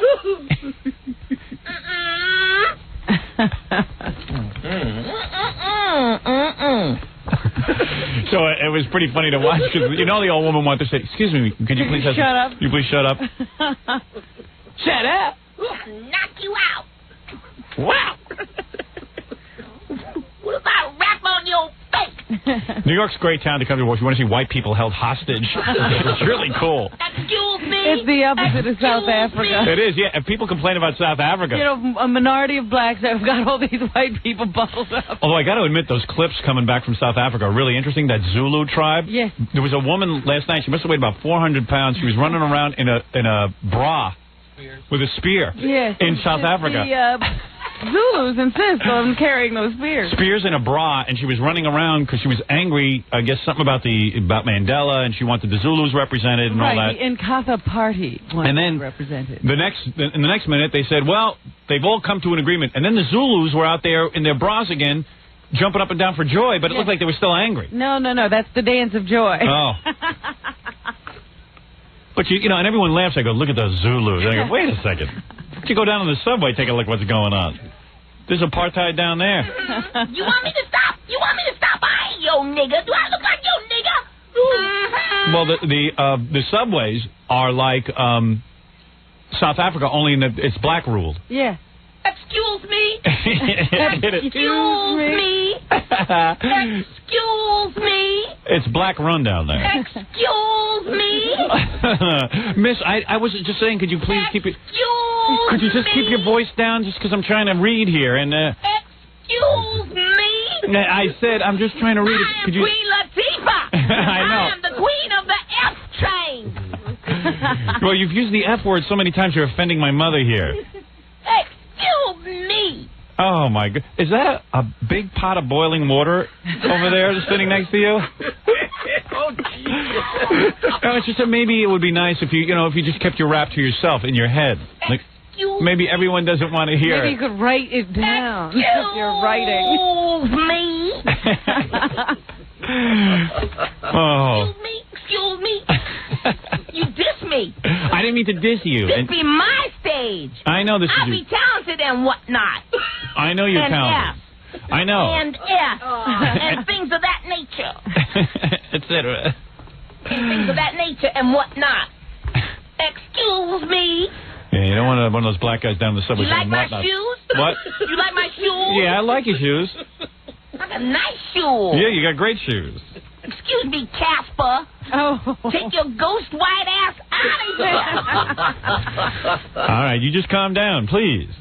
Lordy. Who are you telling to calm down? Lordy, you calm down yourself. You diss me. But it was funny because the old lady didn't dare say a word. Because she knows she would have gotten bitch slapped. Praying silently. Yeah. Hail Mary, Mother of God, pray for us sinners now. They are already. Well, you do have to pay for your sins. That's what they have. Oh, yeah. You have to pay for your sins. Absolutely. Well, the white man keeps paying and paying. Keep paying, suckers. All right, very good. Hell, lady, you go wash your ass. You've got 400 years to make up for. Oh, I saw it coming in Roosevelt, man. When I was growing up in that black community, I said, I just can't wait till these young black children I'm going to school with start using the subway and they start infiltrating society. Get out of this neighborhood. I said, I just can't wait till they start figuring out how to get out of this neighborhood and take their wrath out on you whiteys. I said, man, I'm getting my ass beat every day. I can't wait till the rest of white America. And look how they're reacting. We got to stop violence on TV. We got to get Howard off the radio. We don't know what to do. Since the white people start beating you up. I'm reading an article today about Senator Moynihan came out again with a study about how most of the births in the big cities now, majority of the births are now illegitimate. Yes. But Moynihan's afraid to say in the black and Puerto Rican community because the last time he said that, he was branded a racist. Even though it was a fact. He was afraid to say it because he did a survey. He said, where were all these illegitimate births coming from? Why do everyone knew, but he went and did some survey. And when he said it, everyone called him a racist. Now, this is the most liberal guy on the planet, but he's a racist. That doesn't necessarily mean you're not a racist if you're liberal. No, you seem liberal to me. But I don't say that they're two mutually exclusive things, liberal and racist. Well, I don't know. I mean, I would assume he wasn't a racist. He seems to, he just basically said... I don't see why it's racist if you point out that there's a bunch of blacks who have illegitimate children. Excuse me. So now they... Excuse me. So now they have a... so now they came out again... And now I see in the article they're afraid to even say, I'm talking about the journalist is afraid to say black and Hispanic communities. All he says is that they did a big survey again. It's in today's paper. It's either in the Post or the Daily News, I don't know. And it says there's a big survey came out again, and they found that in the cities, in urban areas. So these are buzzwords. Yeah, buzzwords. Urban. Yeah, the urban area. There's a lot of people. The women have children. There's no father around. I know who the father of 2 of my 11 children be. And a lot of the... that much I know. Excuse me. And a lot of the people end up on welfare, they go on to say. In the urban area. Oh, spell it out for me, will you? But everyone is so afraid to say it. I don't know why.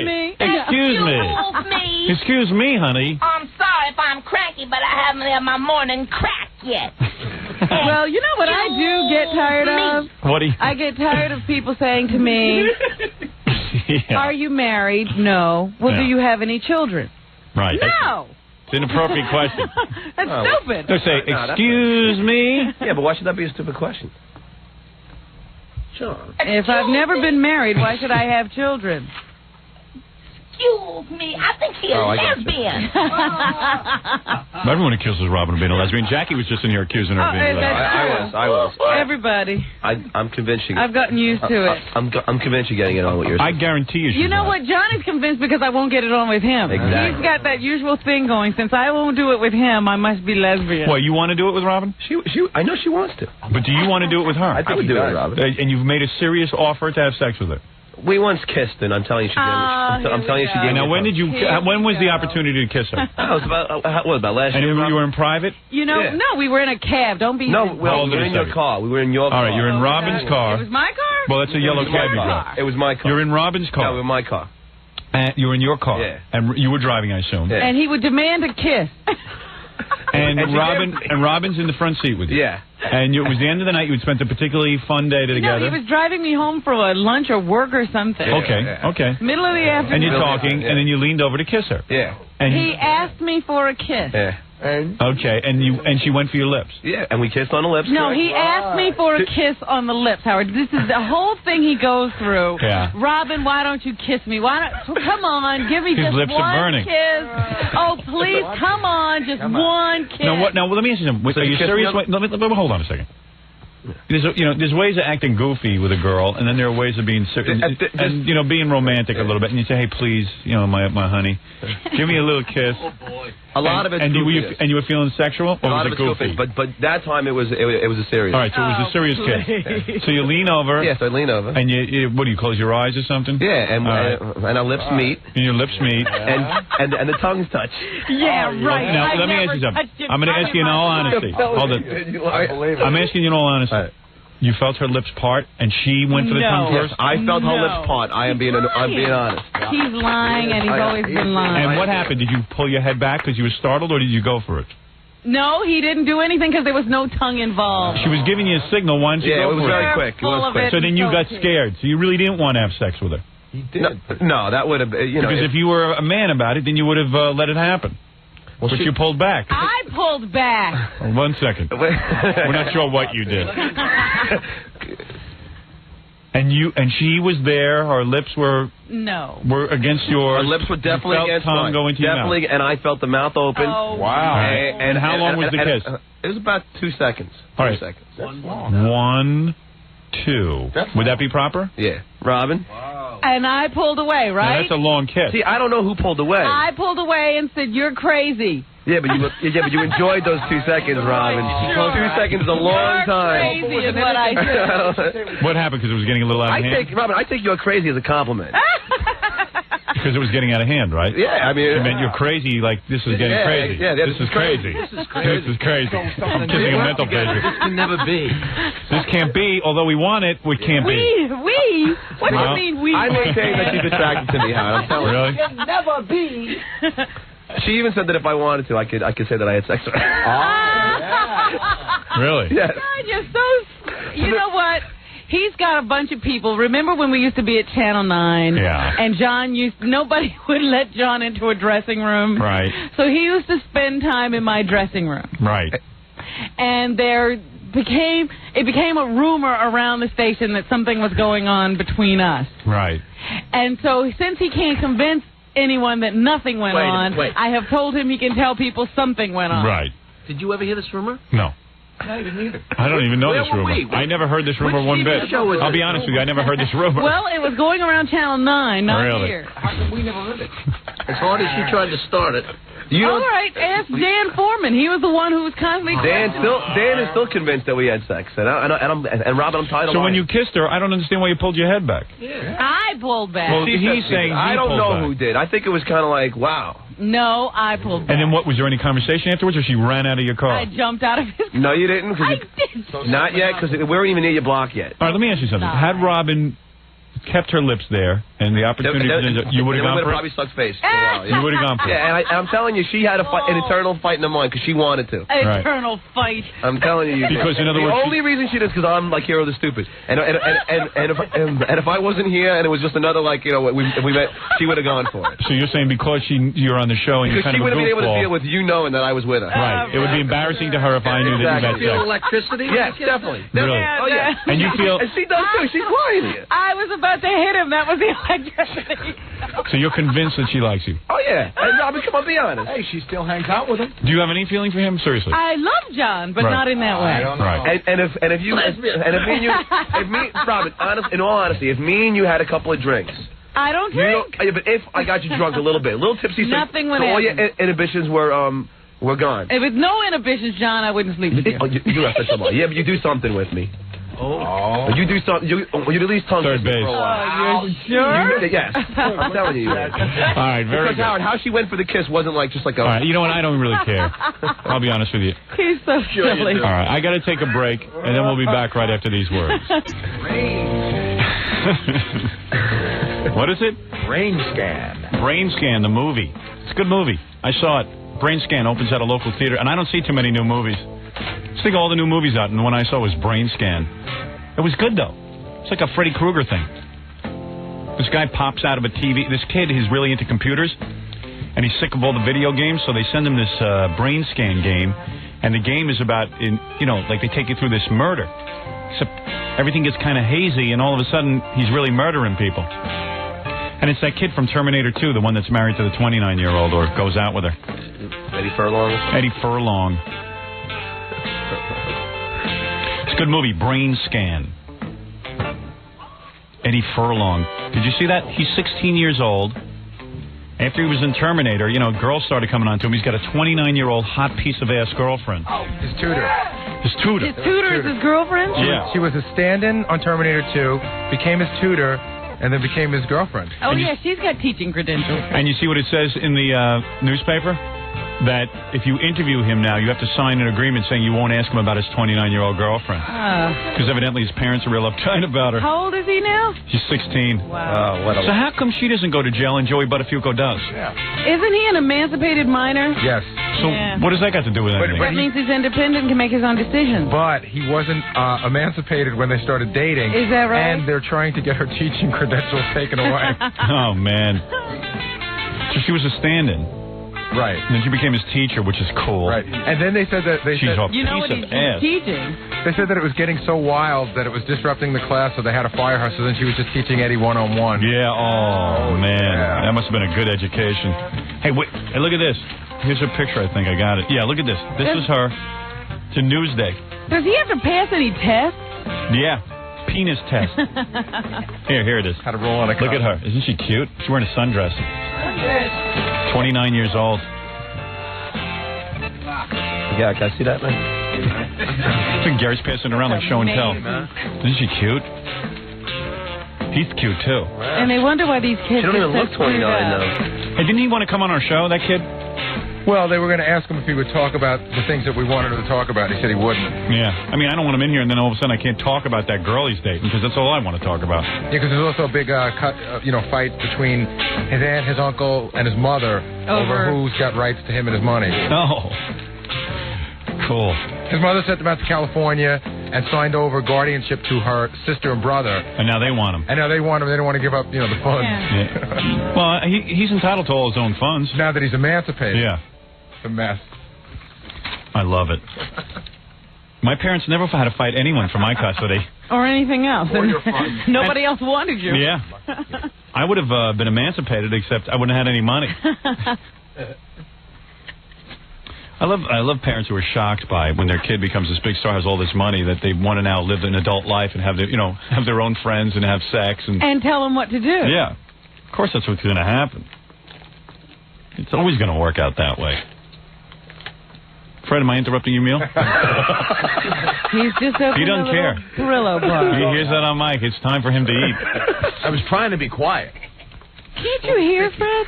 Fred, It's a little sticky. But doesn't he? See, he doesn't hear these things, I don't think. I don't know. But hey, listen, he's eating. I don't want to interrupt him. He gets angry when I interrupt his eating. He's pouching. I don't want to interrupt your commercial. Pouching. No, actually, I don't want to interrupt your browbeating. Brain Scan is a great movie, Fred. You would like it. You would really like it. So anyway... I'm a retard. I wouldn't understand it, man. Oh, come on. See, he's getting very sensitive. I said you fight like a retard. You're not a retard. Brain Scan opens April 22nd. That's this Friday. Oh, that's right. You say it's true. Oh, come on. I feel awful. Well, I'll tell you one thing. You eat like a retard. Can I drool on your neck, Howard? One thing you have to admit, Fred. I'd like to drool on you and Robin. Can I do that? Listen to him. Can I do that? All right. Let's do a brain scan on Fred. Well, let's get out of this commercial. It's getting uncomfortable in here. No, I'm not doing anything. Boy, do you think it'll be more comfortable in the real show? If we may, Fred, please back to the regular show. No. Brain scan coming out this weekend. Thank you. No. All right. Oh, I love it here. Having a lot of fun today. My mock enthusiasm. All right. It was exciting the first 5, 6, 7 years I did this stuff. Gotta understand, it's a long time I've been doing this. Well, we certainly, by the way, we want to thank all the people of Los Angeles and New York for the #1 ratings. We appreciate this. The newspaper today, Stern back on top in L.A. market. Even beating those two Spanish guys, Juan Carlos Gildega and El Paladillo Jesus Garcia. The Spanish team on KLAX. You know they got a station out there called Clit? No. Yep. Oh, boy, just hit the button. Every time they say it. There's a station out there, KLIT. Clit. How do you like that, huh? Oh, yeah! Now that's my kind of station. Yeah! Did we lick them? Oh, yeah. Did we beat it in the ratings? You can't lick that station! Whoa! T-Tennessee.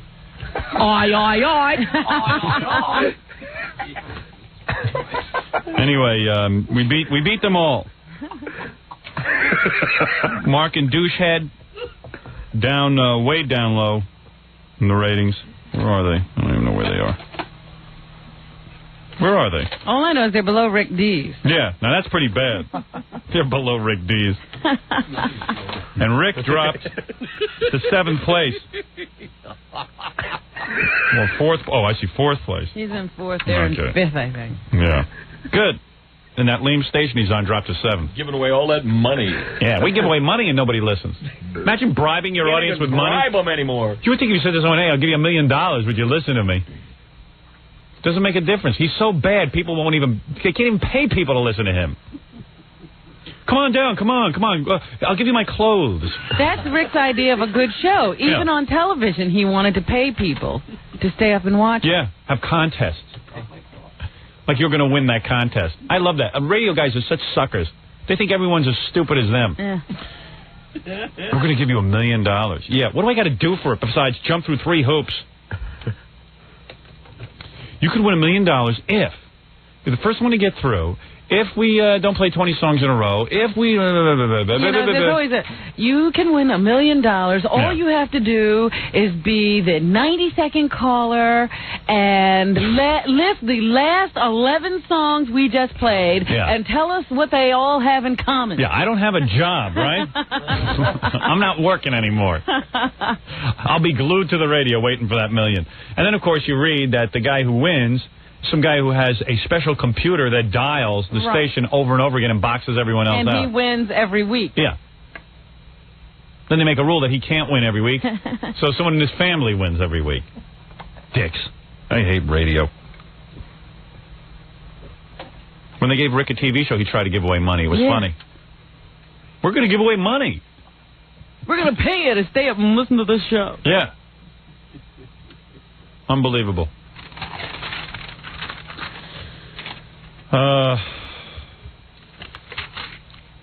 Hey, someone wrote me a fax about our new video. They just got it. It says, Dear Howard, kick-ass video. Definitely your best effort so far.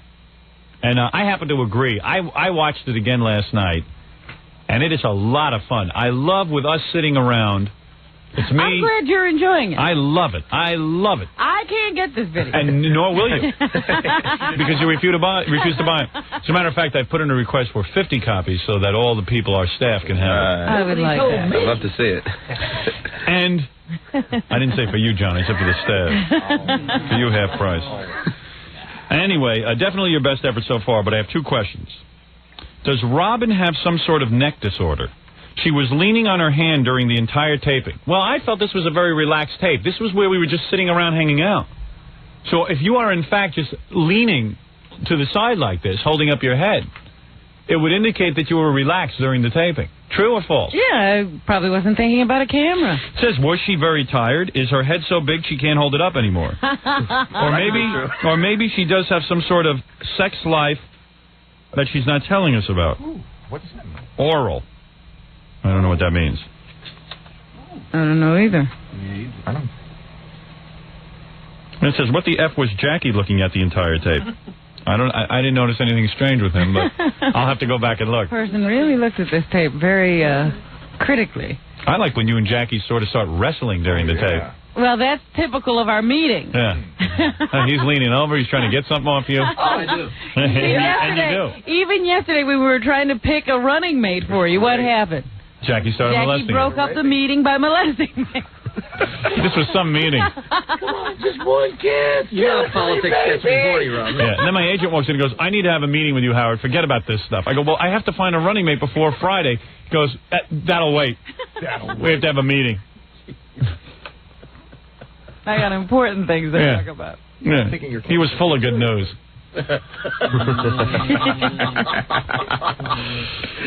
All right. He also got particularly disgusted by Jackie's making out. He got up and walked out in the middle. He says, is this what you're doing? I'm like, I know. Everyone walked out. That was really hideous to look at. And then it says here that, according to this guy, what was Jackie looking at? He could not look you in the eye on the tape.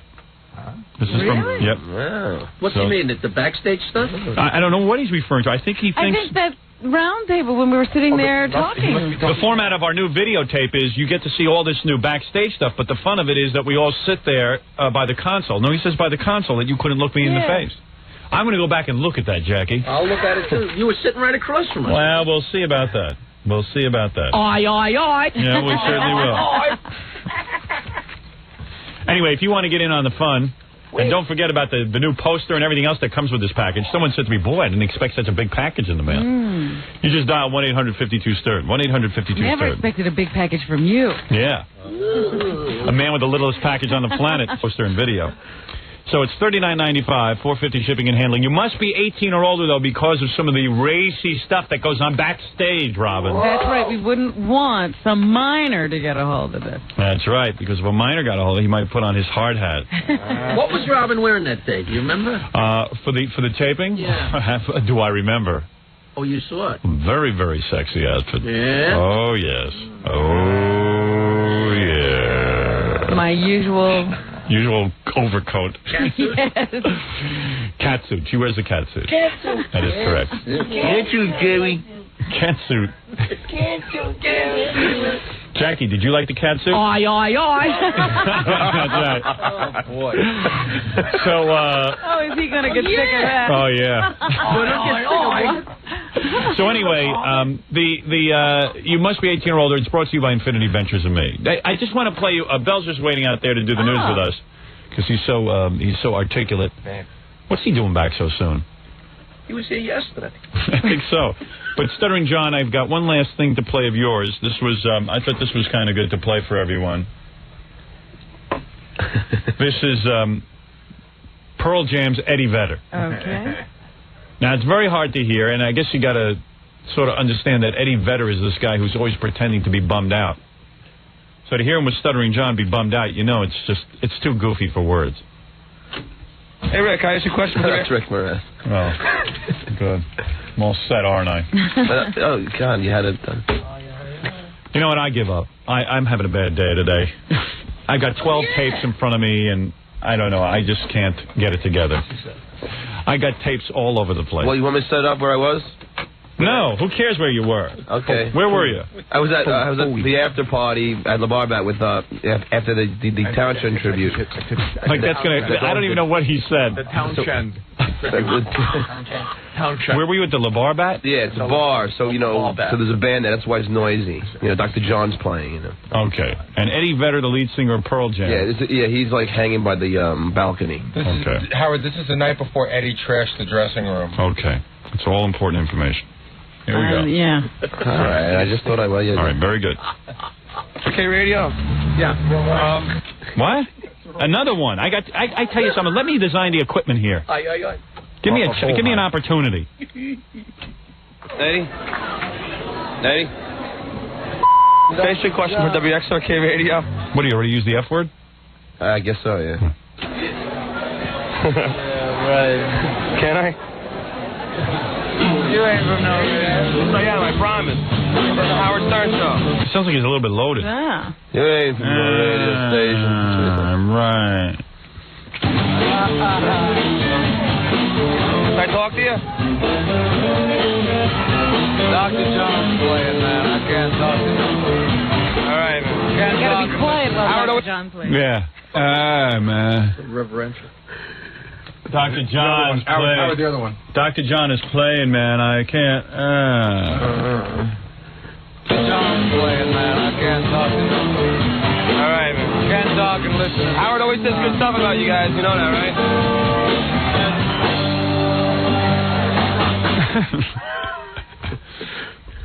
When John told him that, Howard always says good stuff about you, he gave him, like, the okay sign, like, yeah, right.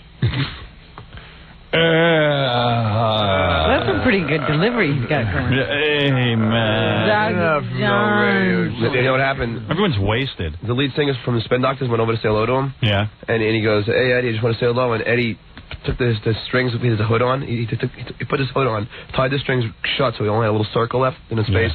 Not today, tomorrow. Tomorrow, I won't talk to you. Oh, he's got a schedule, and you're not on it for today. Yeah. I'll leave you with this one. This is this Rick Moranis? Well, let me just tell you one more thing about Eddie Vedder, since his name has come up. Yeah. They have decided to delay their tour of the United States this summer because Eddie says he needs a little time to get over the death of Kurt Cobain.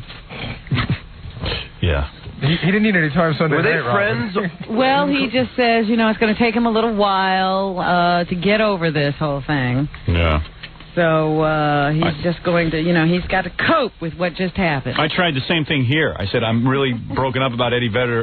Kurt Cobain. Can I have like 3 weeks off? The tour is scheduled to begin in July, but he's got a delay. Yeah. Because he's still not going to be over it by then. Wish I had the kind of job where I could just go into a funk over Kurt Cobain's death. Yeah, I don't know, man. Nixon's sick. I gotta go lay down. All right. So this is Rick Moranis. Trapped in a revolving door with me. He's trapped in a revolving door. Right. Yeah, there's me and him in this little compartment of a revolving door. And he was all confused by you. Yeah. All right. Hey, Rick, can I ask you a question with the XRK radio? Yeah. Why are there almost no blacks in the Winter Olympics? I have no idea. I have no idea. Hi, how you doing? Yo, what do you think of Howard Stern, Rick? Huh? Howard Stern. I love Howard Stern. What? I love Howard Stern. All right, thank you. All right, thank you. Was he real confused by you? Yeah, oh yeah. He was like perplexed. Just don't hurt me. Wow. Good interviews, John. You gonna play Liam Neeson? Oh yeah, Liam Neeson is kind of cool. This was real quick. This is the guy from Schindler's List. Yes. He was at a Steven Spielberg, like a big award ceremony for Steven, and he was preparing his speech in the bathroom. So I waited in the bathroom again. So you're in a bathroom? Yeah, I'm in a bathroom because I got thrown out 3 times already. So out of a Steven Spielberg tribute. Yeah, so I and Liam Neeson, like, is a real serious actor. Oh yeah. And you see him in the men's room. Yeah, well, I waited in the men's. Was he standing at the urinal? Well, he got done with that. Yeah. And then he washed his hands, and then boom, I got him. And then you got him. And he also has a reputation for being with many women. He's been linked to tons of women. All right. Here we go. Hi, Liam, can I ask you a question for the XRK radio? Oh, guys, no. Please? I'm trying to learn my bloody speech. The men's room. It's like, not now. Please, not here. This is my first. Well, eventually he tells John to F off, but we had to bleep it. Watch. What was that? Can I have Neeson's list? Speech. just a couple questions. Can I have Neeson's list? Neeson's list. Yeah. What's that? You know the one that you've been with. You know the women you've been with. And then cold in that men's room. Yeah. And he just said F off. F off, and he left. Walked away furious. And they threw me out. And they started carrying on. He's got a good sense of humor. F off. Who's he been linked to? Oh, lots of people. Brooke Shields. That's a nice piece of ass. Julia Roberts, right? Justine Bateman. Piece of yeah, ass. and now he's piece of ass. Natasha Richardson. Oh, he was in that bad movie where Justine Bateman was a rock star. Satisfaction. Yeah. Justine Bateman plays a rock star. So he was supposedly nailing her then? Yeah. Lucky bastard. Ooh. Liam Neeson. Hey, can we have Neeson's list? What list is that? The list of all your women. F off. I'm preparing my speech. Did you happen to see him? Because he's supposedly well endowed. Did you check him out? No, I didn't check him out. Yeah. Hey, man. No homo. I'm no homo. No, Not now. Please. I'm trying to learn my bloody speech. I'm trying to pee and learn my speech at the same time. Isn't it a little last-minute cramming to be learning your speech in the men's room? Yeah. Did he have a piece of paper in his hand? Oh, yeah. Was it all written down in pen? Yeah, it was all folded and stuff, yeah. Why is he doing it there? Was he standing a foot away from the urinal? That big thing? I know. Say something quick, real quick. Belzer gets all insulted if he doesn't get in right in here. Okay, say something quick. Yeah. My album's out, and I'll be signing them tomorrow at 4 o'clock at the HMB on 72nd Street and Broadway. All right, John. Stuttering John, everybody. And we'll be back with the news and Belzer right after these exciting words. You're back with the greatest black man who ever lived, Howard Stern. A lot of people don't know I'm black. Hey, let's bring in Belzer. By the way, Richard Belzer, not only a stand-up comedian, but a man who... I like to keep Belzer waiting for a while. Keeps him humble. Keep him waiting a good half hour. Yeah, what is that with the waiting? Well, when you do Letterman or you do Leno or Arsenio, you wait. I don't think we'll be able to do Arsenio too much longer. Smart move. You know, Belzer did something very, very, very good. He, of course, decided to boycott the Arsenio Hall show. And look what happened. When it was on its back with its legs flailing in the air. Yeah, well, had it been really popular, he wouldn't have done it. But the Bells, of course, I admire his stance. After he saw the Farrakhan thing, he said, I can't buy into this show anymore. No, I can't. And he boycotted, which was very good. Want to hear my impression of Richard Nixon? Yeah. No, silence, but... Oh, silence. Yeah, he erased the tapes, but... Okay. I want to say hello to my lovely wife. Yeah, so do I. Care? That hurt. Is she in town? And your lovely wife, Allison, who was very good yesterday on the... Was she on yesterday? Yes. Is your lovely wife in town? Were you a cop? Belzer's got a hot piece of ass wife. Hey! Hey, all right, get up, wow. You want a piece of me? What, you didn't know that? No, he only married her. Go outside and practice falling down. I'll be out in a minute, Mr. Radio Star. What's your name? Harley Davidson? That's it. Wow. Oh, really? What is it? Harley Carnes. No, Harley McBride. Harley McBride. Ooh, porno queen. Easy, babe. A softcore. Thank you. Nice piece of ass. Only nudity, no penetration. Can you say that on the air? What piece of ass? Sure you can. It's the last thing you can say. It's the only thing left you can say. Where do I plug in? Like what are you doing? I've been here before. He has his own little earpiece. He's not going to wear Can't you wear our headphones instead Where do I plug in, babe? My own headphones. He brings his own headphones. headphones. Who's been here? How many guys bring their own headphones? Only the Bells. And Belzer has special headphones that actually plug into the ears. Ah, there you go. How's that good? Now you're hearing everything. Now you're here, and now I know just where I'm Belzer brings his own headphones. He's the only guest that does that. Well, it's good to see you, Howard. How many votes are we getting? I don't know. I mean, aren't they taking informal polls now? You're getting like 20%? I'm like 20% of the vote right now. 20%. And that will rise once they realize I'm serious. But of course. Are you moving into the town so you can vote for him? I have to change my residency. He's moving into town so he can vote against me. I know. No, I would vote for you. Thank you. I would. Well, I don't think because you won't win, that's why. But there's a part of that it's a dissident vote. No, your vote will serve a purpose. Exactly. If you want to make a statement, you vote for me. That's Thank you. Right. All right. You'll split the right-wing vote and Cuomo guaranteed re-election. But, when I came to this country... No, I don't think so. Yeah. Well, we'll see. Okay. We'll see what vote I bet you I beat the Republican and I beat the Democrat. What do you think of that? I hope you do. You're damn right.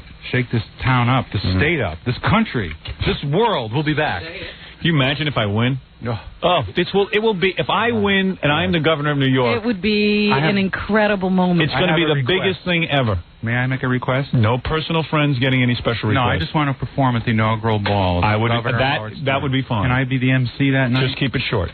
You want to keep things moving along. Right. Don't want anyone monopolizing the event. I'd be honored to have a ball at your ball. There'll be a lot of celebrities there, so just keep it moving. I can imagine. That's right. And no Richard Lewis. Why? You don't He's like him? He's not on our list. Richard Lewis has been in New York for like months now. He's here in town? Yeah, and I read about him in the paper. He goes to like Knick games. That's his career now. He goes to the Knick game. I guess he's seen there, and he does some material. He never calls you? Never calls, doesn't say hello. I think, and someone told me they ran up to him in the at the Knick game, and he was like acting all pissy when they brought up my name. Really? Yeah. I'll have to talk to him. I haven't seen him in months. Well, no one has. Neither there's anyone else. But I hope he's okay. Yeah. I kind of miss him. We all do. Yeah. I haven't even seen him on Letterman. I think he's out of favor with those guys. Uh-oh. Uh-oh. Mm-hmm. Oing, oing, oing. Maybe Jamie Lee Curtis will give him a few bucks. Then he had that lucky break. He got that movie with John Candy, and look what happened. Sad. Imagine waking up and saying, we're not working today. Why? The star's dead. Yeah, like, there's some good news. Jesus. And guess who died? The star of the movie. Richard's like, what? Oh, no. Does this mean I won't get paid? Take me to him. I think I can revive him. Does this mean I won't get paid? Hey, you know who's happy about Arsenio going off besides Belzer? Who? I'm not happy about anything. Sure you are. Yeah, okay. I'm delirious. But Jay Leno, you're happy. Yes, Howard. I'm sorry, what? Yes, I'm happy about it. Why, Jay? He was going to kick my ass or something like that. And I said, this is ridiculous. So, yeah, you're not a competitive guy, and you don't like to offend anyone. No, I don't want to offend anybody. I'm going to turn him on to Helen Kushnick, though.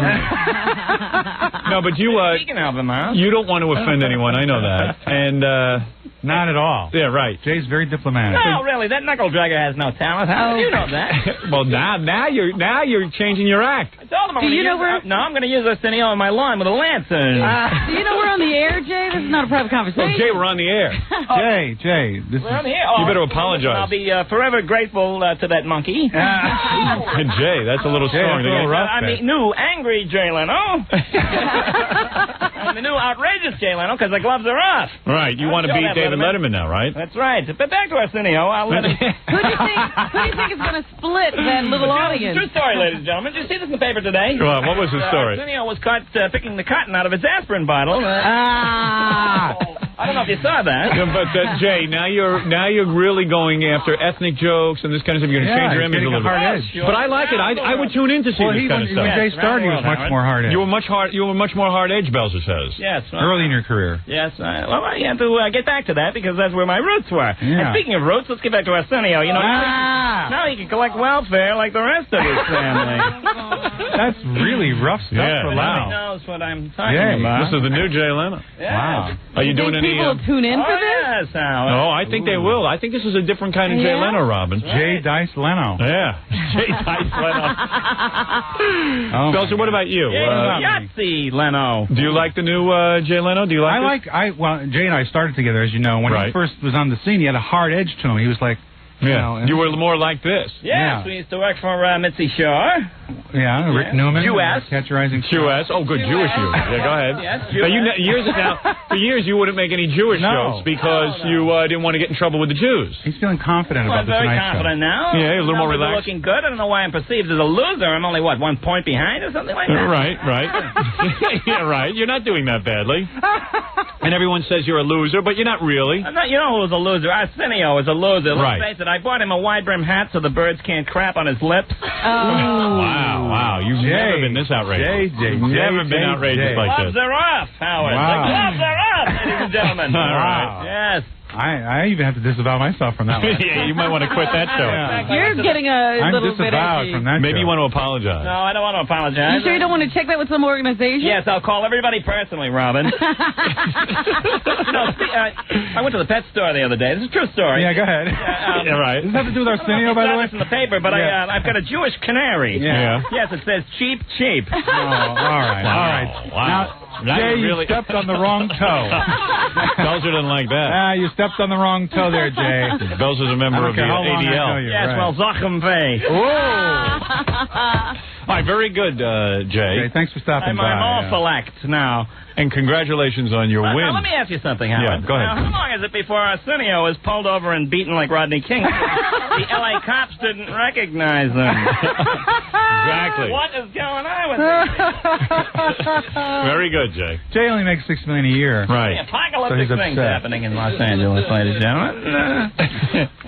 Well, if you've offended anyone, I'm sure you're going to want to apologize right now. Yes, I apologize for everything I just said. You know, it's Howard, and he was twisting my arm. All right, very good. Very good. Blame you. All right. And what about Roseanne? Is all of Hollywood Belzer? Arsenio might cook me if I keep... Whoa! I thought you just apologized. Short rib. Back in now. Belzer, all of Hollywood... You are very much involved with Hollywood these days. Yeah, Is all of Hollywood a buzz about Roseanne and Tom? Well, you know, it's like... You knew Tom was... I mean, the whole world was laughing at Roseanne because, of course... she was unaware. She was the only one unaware that he was a Yoko Ono type, that he didn't really have any big talent. Well, why wouldn't you say something, Belzer? Belzer kept his mouth shut the whole time. Let me just say this. Go ahead. Roseanne is a great talent, as we all know. Mm-hmm. And sometimes when you fall in love, right. you're deluded and you think the person you're with is something other than what everyone else in the world thinks of them. I see. And love is blind, is what I'm saying. Okay. And maybe... dumb, and to me, it What was seems... that, Jay? It's also deaf and dumb. Right. That fat pig, Roseanne. Yeah? She's got cheese in the folds of her neck, I think. Oh, Jay has really got... Jay, you're really coming out of the box Now fight? we have the gloves off. He's got his skin off. He's just knuckles now. This is the new Jay. Wow. Only go for the big targets. Well, you've always been witty. Always. You've had Roseanne on your show, haven't you, Jay? Yes. How did you find her as a guest? The seat is still stained. Now, wait a minute. The seat is still stained. You've really opened up a lot. Now you're on. Now you're totally honest. Lean and mean, the new Jay Leno fighting machine. You're totally honest now. You're brutally honest, aren't you? I think, Howard, that you've had an effect on Jay. Yeah, I have, haven't I, Jay? You want to be more like me, don't you? I mean, because you're enormously popular. He wants to be popular, so he figures he has to tap to my level. Kind You've seen how well it works. Yeah, right. You said it, not taking me. the high road. You know, for the years I just said to take the high road, don't work blue, and I started working white blue, and now I'm getting angry. Right. Roseanne, the last time she was on, this is a true story. I don't know if anybody's listening. Yeah. You might have seen this in the papers today. Did anybody see Go that? ahead, just tell the joke already. Yes, she farted and moved the set around. But I can't. But I've always... Sanford, come back. No, he's gone. No. All right. Very good, Jay. Thank you, Jay. Ending on a strong note. Wow. All right. Belzer is here, Robin. Let's do the news. I'm going to be about at Caroline's tomorrow night. I'm sorry. Did I leave out a plug? I'm recording What are you doing? You're having a my big album. Recording my album. Ah. What album now? Have you been signed to a record company? No, well, I am, but I don't want to name it. Whoa. I got it. There's interest, and I don't want to name the label. Belzer but anyway. Records. Why wouldn't you want to name the label? They'd be if I proud. produce it myself, I can get more money. No. Hold on a second. You're going to record this album yourself. Yes. You're putting up your own money. Well, it's minimal money. Okay. How much does it cost to record this album? $4. No, come on. How much does it cost? I don't know, $800 or something. All right. Equipment? You're going to record this. $700. You're going to record your act at Caroline's. Will we be able to hear this with $700 equipment? Yeah. No, this is for dogs. You might want to mic the audience too, Belzer. For dogs. Really? So what did you do? You hired someone for like $50, and you're going to sit there with a tape recorder? I have someone who's very competent. Sound guy. Peter Beauchamp, brilliant, genius, producer, engineer. Well, why do you have to tape for an act now? Why not just let the record company hear this material and then let them bid on it? Why would you go to the expense of... Because if I come to them with an already completed tape, I can get a lot more money. You can? Yes.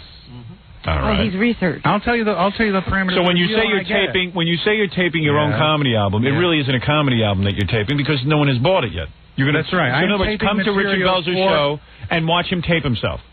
For an hour. All right, very good. For a potential. Be a part of Richard's personal collection. No, I just don't want to be accused of lying to my audience.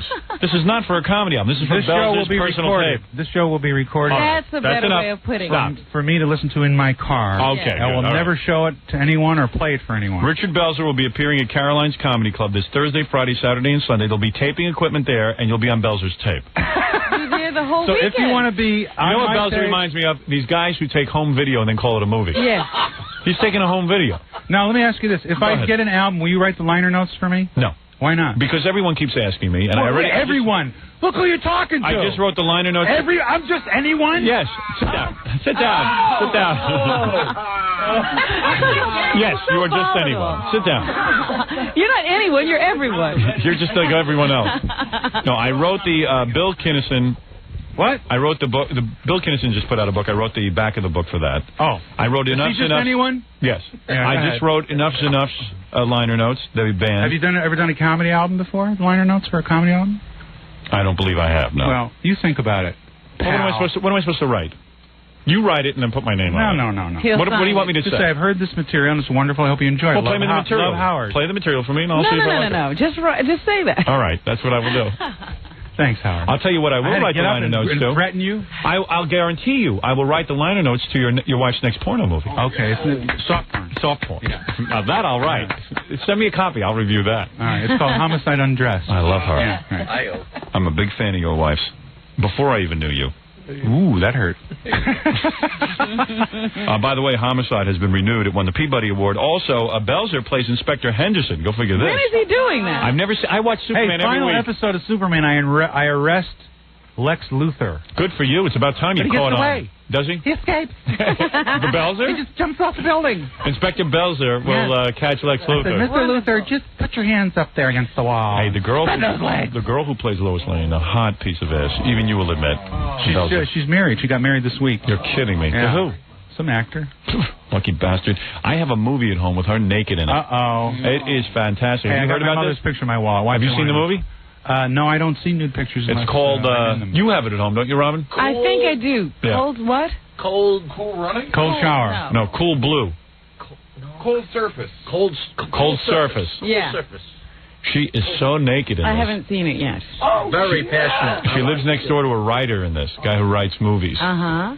She comes out in a low-cut top, and she's got long hair and the big breasts. Oh, boy. Does she look very similar to now, or does she look different? A little better than she looks on the Lois Lane thing. Really? Oh, erotic. Oh, boy. In fact, I have a little clip from it I want to play you. Enjoys it way too much. Let me play this for you. How poetic This is the Superman movie. A donkey.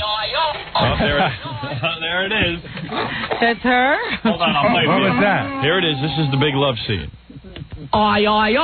Here she goes. All right. Wait a minute. What was that? Can you believe Belzer plays Inspector Henderson? No. He's an obvious Jew. He's playing Inspector Henderson. Inspector Henderson. Next thing you'll see, the bat signal will be a big Jewish star.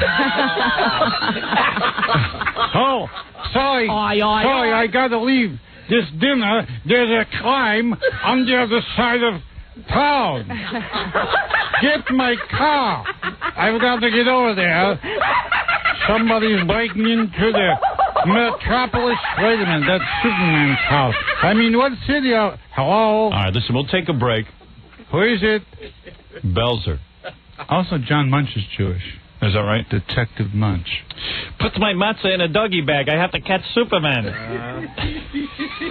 Where is the... Well, you see the thing in his pants? That's a matzah. What the hell is that? All right, listen, we have to take a break. We take a break. We'll come back. We'll do the news. Belzer will know about this Roseanne and Tom thing. Yes, he'll tell us because, you know, he was at the bar mitzvah. Right.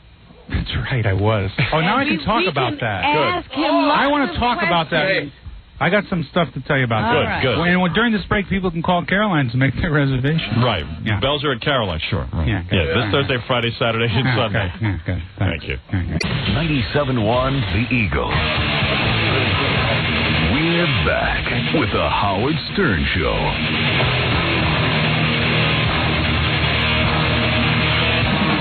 Robin, getting all these spin-offs, like a sitcom has spin-offs. Yeah, it's getting out of control. Everybody's got records and CDs, tapes.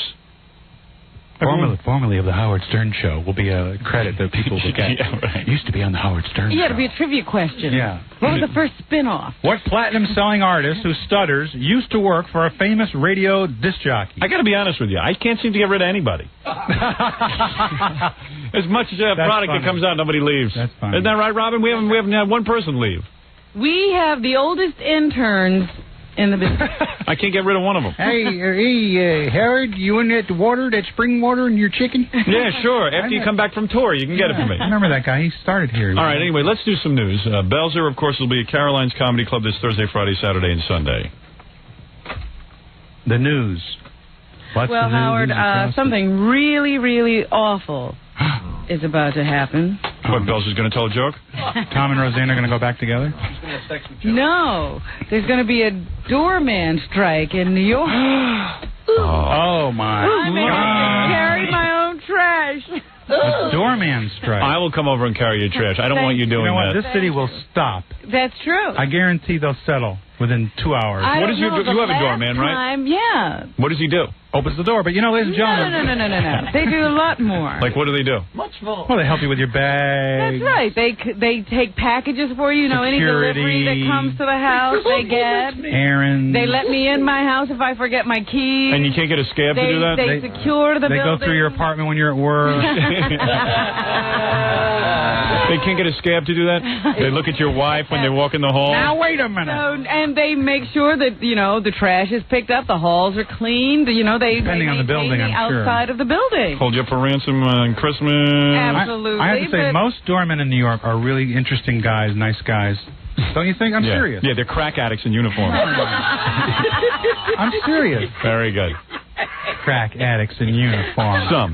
Wow. All right. Some Howard. of them. Just kidding. Howard. Yeah, Belzer. Yeah, just make everything polite and nice. Yeah, good. Right. Yeah. Just go That's my reputation, being nice. So that means, bagging our own garbage, keeping our the products that we have to recycle, keeping them in our apartments until this whole thing is over. Cool. Nobody will accept packages. We'll have to walk around with ID cards to get in the building. ID cards. People it won't last. In some buildings will have to do their own patrols and stuff. What time is the strike scheduled? At midnight tonight. Oh, my God. Why are they complaining? They already make $5 an hour. How much more do they need to live on? I don't know what the dispute is all about, but they say the negotiations will go right down to the wire, and I'm hoping. First of all, tell everybody what you tipped your doorman this year.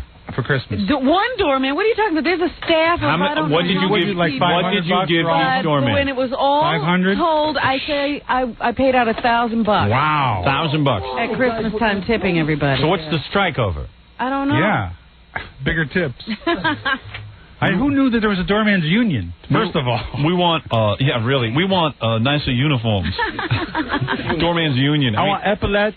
I want lapels. You're not in a real good bargaining position. I want braiding on my wrist. The job is basically opening a door and accepting someone's package. I want a ribbon down the side of my pants. Yeah, occasionally they will come out and help you out of a cab, but I want a whistle. But that's not mandatory. I always wanted to be a doorman because of the uniform. I want a whistle. I want a hat. I want to look like the guy who introduces Dorothy to the Wizard of Oz. I want a double-breasted suit. It look like a Russian general. Right. Yes, we want a new suit designed by Calvin Klein. I want to look like a Russian general. Yeah, I'm tired of looking like a goofy Wizard of Oz character. Yeah, I'm we want a door. good designer. I love when I walk down the street and I see a black guy, young black guy, in one of these doorman costumes because I feel good about I feel like he's a good guy. Yeah? Nice guy. Behaves himself. You know what I'm saying? That's so incredibly racist that I'm going to throw Do you really think so? Yeah, just because you see a black person in a uniform, you think that, this guy's not going to I feel like he's, right. What if it's a white person? You feel the same thing? No. Good. He doesn't even notice them. I don't notice them. Thank you, Robin. Robin sticks up for me. Yeah, I can imagine. I don't know. I tell you one thing. With the weather here in New York, about 2 days out of the year, that uniform is comfortable and appropriate. The rest of the weather conditions, it just doesn't even make sense. Good point. Good point. All I know is I am so glad that they have decided to do this in the spring as opposed to the winter, because that would have really been awful. And you don't want to bring the garbage out in the winter. You don't want to shovel your own walk. That's right. I would have had to shovel snow and everything. Bad time to strike. It's not going to last. Why do you say that? They'll cave in because they need these guys. They're essential. The purpose of a strike is to make people aware that they're not being paid enough. Yeah. How much money do they want, Robin? I don't even know what they're striking over. I don't know what the sticking point is in the negotiations. I just know that the deadline is tonight. Yeah. It's got to be the uniform. I'm telling you, I see these guys in the summer. They're sweating their balls off. Then in the winter, they're freezing because there's no coat involved. They should have a summer uniform. Did anyone ever see a door woman? Yes, I did once. She was fired. She really couldn't handle the job. The door was too heavy. Yeah. Okay, sir, I'll get that for you. Women are not really capable of being door women. It's true. I've never seen a door woman. No. Sexism. Yeah, hey, look, these guys need to raise money for families. Yeah, like women don't have families. Yeah, right, sure. Yeah, right. They don't stay home on welfare. Well, you two argue that out. Yeah, I tell you what, we'll get them shorts and tank tops in the summer. We'll have some door women. You'd be happy to come home. What do you call those, lugs? Lugs and tank tops. Big shoes with pink. Maybe you should get the lug company to give all the doormen lugs. It'd be a great promotional campaign. And they'll come back to work. Yeah. Well, there you go. Doormen are very important to people who live in Manhattan. Fortunately, I don't live in Manhattan, so next story. But it's every borough except the Bronx. Right. I am terribly affected. The Bronx. Bronx doesn't even have What a if door. the doormen took the doors with them until the strike was over? Then we'd really... Those strikes can get ugly like that. Then you'd be in trouble, boy. Yeah. They take all the door knobs. I'll tell you something. You do not want to cross a picket line in front of your home. That's right. That is just not something you want to do. Right. Well, I just need to get something real quick. What else is in the news, Robin? Well, we have a former president who's not doing too well in the hospital right now. 81 years old. 81-year-old Richard Nixon had a setback yesterday. They thought he was recovering well from his stroke. They released him from intensive care to his own private room at the request of his family, and a few hours after that transfer was made, they noticed that he wasn't doing very well. He lived a full life. Karma. And Karma. here is Dr. Blum. Karma. This guy's 81 years old. He lived... He's lived a very long life. Yeah, like he's a real lovely man. Well, here's Dr. Blum to explain to us exactly what is going on. Who cares? Be quiet, huh, Who Belzer? cares? We care, okay? There are some people who care. There was a guy in the newspaper today Nazi Germany cares. There's a guy in the newspaper standing in front of Nixon's hospital with a big sign that said, "Please, Mr. President, we can't live in a world without you." and Dr. Kissinger. Oh. So, we what do you know? You and Henry, too. Yeah, we need to slaughter more people. Oh, would you be quiet? Sorry. Come on. Let's bomb Cambodia during Christmas. Oh, this guy don't give up. He's like a broken record. It's the Jews, Henry. All right, here it is. Dr. Blum. Everything's with the Jews. It's the Jews, Henry. If the swelling is not sufficient to produce additional severe brain damage, it tends to start subsiding anywhere between about 72 and 96 hours. I want a guy who can't pronounce what's wrong with me. And essentially always by the end of a week. Yeah, I hope you go So to... what What is Dr. Blum? Give me his number, because when I have a brain tumor, I want a guy who can't pronounce it. Oh, he had one trouble with a little bit of a word. Oh, now you're sticking up for this guy? He's not used to talking to the press, I'm sure, Bell. Maybe he was doing an impression of Nixon with a stroke. The president is starting to experience... Quiet. Sorry. You got to let people talk. Sorry. Experience one of the most serious complications of a stroke, which is brain swelling. Ouch, that hurts. That hurts. As the blood vessels begin to break down, proteins and other digested agents of the stroke, what is this, a cooking show? Draw water into the brain. It swells up and it begins to squeeze itself into the parts that are still functioning. And this is the battle we're fighting at the present time. Yeah. Put some water on it. You're really not a big Nixon fan, are you? No, he's a liar, a murderer, and one of the worst people that ever lived. All right, well, there you go. Don't go by me. I'm on the fence on it. 48 hours are very critical to the president. He still has not regained his capacity to speak. Is there another Dr. Blum? No, he's the only one practicing right now. No, I mean... No, that's it. There. No, that's it. That's it. Well, he has not regained the ability to speak, and he does have some paralysis at this time. And so does Fred. They say he is arousable, but... Arousable. Pat, come here. Arouse me now before I go. Where's the nurse? Women. Nothing more than women. I didn't mean it that way. I meant you could wake him up. Dr. Blum said, well, the president's head is swollen, and... Oh, come on, be quiet. Well, let Robin get the report out. They did talk to Jimmy Carter, another former president, about Richard Nixon. What did he have to say? All right. Bells likes him. Jimmy Carter? He's another fraud. Oh, here we go. So who do you like? I don't like anybody. All right, good. President Nixon has really become an admired leader, not only around the world, but also in our own country. And I hope he'll be okay. I bet you I don't get as nice press when I'm dying. You know what I mean? Like, what have I done except make people laugh? You'll have a funeral like Rudolph Valentino. There'll be thousands of people in the street. Let me make a point here. When I die... When I'm laying in the hospital... God forbid. Well, what's going to happen? When I die and I'm laying in the hospital, they're going to be talking about what a scuzzball I was. And Nixon, who did the Watergate break-in, he is getting accolades from everywhere. Yes. Well, it's funny because I was looking in the paper today and I saw a picture of Larry King standing next to Michael Milken. Yeah. And he'll stand next to Michael Milken. Milken. Went to jail because of, some serious trading. Junk bond fraud. Fraud on the stock exchange, but there's Larry standing right next to him, smiling for a picture, yet he has not one nice word to say about you. Yeah, well, You've never Milken or Larry King would like Milken. I think Larry passed a few bad checks, didn't he? Who hasn't? He understands those kind of mistakes. But you'll see the headline in the paper when I die. The rotten bastard is on the brink. Shock, jock, drops. Shock, jock, shocked. Final time. It couldn't have happened soon enough. Right, we wish it would have happened sooner, not later. Also in the news today... Yes. I forgot his name. Rodney King. Rodney King. Oh, did I get no sick? Respect. Rodney King was awarded $3.8 million by a Los Angeles jury yesterday for the beating he took from police after being stopped on a traffic offense.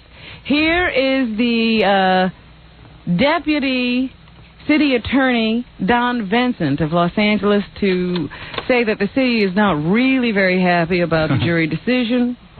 Well, I think it's a little high. Of course. It's certainly I think the jury was high. Higher than I would have liked to have seen. Yeah, I thought $1 was appropriate. A little higher than I thought the evidence would support. But nonetheless, it's a good verdict. It's Hey, what's going on here? Settle the case for. Hey, something's fishy. Ah, come on. This guy's right. Never mind the lisp. Let me tell you something. Well, he did say that they considered it a victory, though, because it was less, the jury awarded less money than they could have settled for. Rodney was demanding $9.8 million from the city, while the city was offering about $1.2. Rodney said, if I had driven a little faster, I could have gotten it up to $5 million. Rodney King was not in the courtroom yesterday when the award was announced. Maybe if I had drink a little more and drive faster, I could have killed someone in that car. Here's Milton Grimes, his attorney. Oh, he's got to be thrilled. Yeehaw! Yeehaw! Rodney, I love you. Sergeant Coon should have controlled the situation, so he has a great deal of responsibility out there and liability. We feel that Officer Powell beat Mr. King almost to death, so his liability is great. We feel that Officer Wynn beat Mr. King almost to death. We feel his liability is great. Almost to death. We feel that the officers who stood around and watched this, their liability is great. It's going to be up to the jury to apportion liability and damage. Milk it, baby. Milk it. I only hope that anybody who's on Rodney King's side, I hope the next time Rodney goes for a joyride, he rides over your children. What do you think of that? That's what I pray for. Anybody who sit there and award this guy shut up, Belzer, I'm sick of you. Let me just say that what the attorney was addressing was the fact that the jury still has to go into deliberation to determine punitive damages. And punitive. Mr. Grimes was pointing out that he thinks practically the entire police force is responsible for this beating, and so he should get even more money. Why don't these geniuses on the jury award Rodney King all of Los Angeles? Why don't they just hand it over to him so he could be the emperor of Los Angeles? They say that King's testimony... He took a little beating. Big deal. King's testimony during the trial was the most compelling. He said he felt like he had been raped. Oh, yeah. I wish he'd get raped. He had lost half of his face. I wish he'd lose half his face. His bones crunching every time the baton hit him. I wish the baton would hit him. It sounded like throwing an egg and hearing the shell crack. Yeah, I suffered so much now I go shopping for a house on Easy Street. When officers hogtied and dragged him to the side of the road, he said, I felt like a cow that was waiting to be slaughtered, like a piece of meat. Oh, I was just so scared, I felt like I was going to die. I believe him. Cane him. Experts have said that he has permanent brain damage. Causing mental confusion. And what is that going to do? Affect his job status? Blurry vision, headaches, and an inability to concentrate. I got the same condition, and I show up for work every day. Cane him until his bones are dust. They said that the notoriety of the case has made him paranoid. Thank you. And transformed him into a fearful man who wears a bulletproof vest, hides behind shuttered windows, and hesitates to go out in public. Does it sound like my life or what? You can stack up the $3 million. Nobody's paying you anything. You're not kidding. Let me tell you something. Transformed him into George Benson. And he still doesn't seem to work, does he? Yeah, we have to now, $3.8 million. Let me tell you something. This is an outrage. I got so sick to my stomach when I watched TV yesterday and this came on. I got so excited. I said, watch this. They're going to award him $1. I saw $3.8 million. I was so rocked by it, I turned the TV off, and I couldn't watch television. You were disgusted with your fellow man. That's right. I had to go watch videos. I had to turn off the TV, the actual broadcast TV. And I watched the Terry Hatcher video where she's naked. That's what helped you to get over this? Yes. And I'm going to tell you something. Anytime you're upset, you put that video in. This is so sickening to me that a guy who... Now, first of all, he has never been punished for driving drunk. This is wait, first of all, let me explain something to you. Everyone's wrong in this case. No. It was excessive No, that's not excessive. My friend, let me explain the way of the world. I don't want to argue with this. I have argued with you before that this was the administration of justice before trial. No. You can't justify the beating. No, I'll tell you why I can't justify what he did either. They're both parties. First of all, it was a fluke. Thank you. It was a fluke. It was a fluke that they got this thing on videotape. It was an unfortunate mistake. Because you know this goes on all the time. This goes on all the time. Black and white criminals all the time there is no caning in this country. There's nothing. You have to beat the guy. The guy comes charging out of his car. Right. Don't tell me what went on that night. Right. I saw the tape and I know exactly what happened. This guy came. These guys just on a high-speed chase. After the first Oh, blow, I wish you were a police officer. That was not excessive force. Yes, it I'll was. show you excessive force. Bend over. I'll show you excessive force right That's not now. force, that's pleasure. Yeah. Well, you'll see. That's not punishment for I'll me. cane you. Regardless of Howard's lubricate the arguments, What? the justice system is working. Bend over. Ouch. I'd love to cane him. Just once. With a wet cane. You're way too liberal. You're really I'm not liberal. liberal. I'm a dissident. I hate liberals. You're I some hate conservatives. dissident. You don't know what dissident is. Yeah, He hates everyone. How about if I blow up the studio? Would that prove it to you? All right, yeah, go ahead. I don't want to. I love it here. It's such a good time. You know who hates Rodney King more than me? Who? Jay Leno. Jay. No. No. Are you going to be talking? What? Are you going to be talking about this tonight? Yeah, it's in the monologue in the Tonight Show. Right. He will be addressing the award. Yes, as far as this Rodney King goes, Yeah. I'd like to kick that porch monkey in the nuts and ship him over to Letterman. Now, you see, now that's wrong. Wow, that's and wrong. by the way, tell Belzer he's as deluded as he was in 71. I don't believe. No, let me tell you something, Jay. This is the new Jay Leno. I don't like it one bit. He's I've known Jay 22 years. Yeah, got a 3 definite years. edge to him. And to use racist language Yeah, that's is wrong. really- I don't hate Rodney King because he's black. I hate him because he's a drunk driver. That's all. You think NBC would allow him to do that kind of stuff? Is NBC going to let you do stuff like that? Oh, Okay. sure. We talked it over, and I'll do anything they tell me to do. This is the same network that told you never to have Martin on again. I might spit on Branford just to make a point. Just to Why don't you cane Branford? illustrate. Beat Branford Why just don't you- like Rodney That's the point, King. that's the whole All the white people on the absurdity of Tonight this Show can beat up Branford.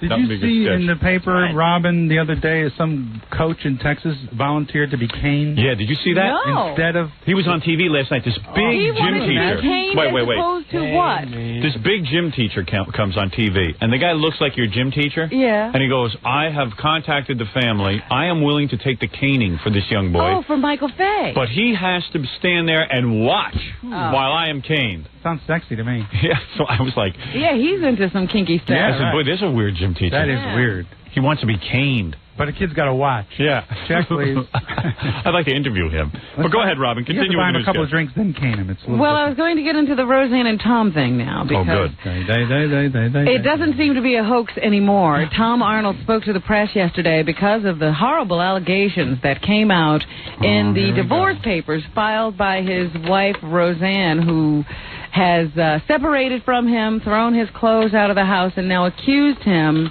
of being abusive. He says that he would like to reconcile with his wife, Yeah, no kidding. and he blames their heavy work schedule Oh, is that right? for this misunderstanding. He wants to reconcile? Yes.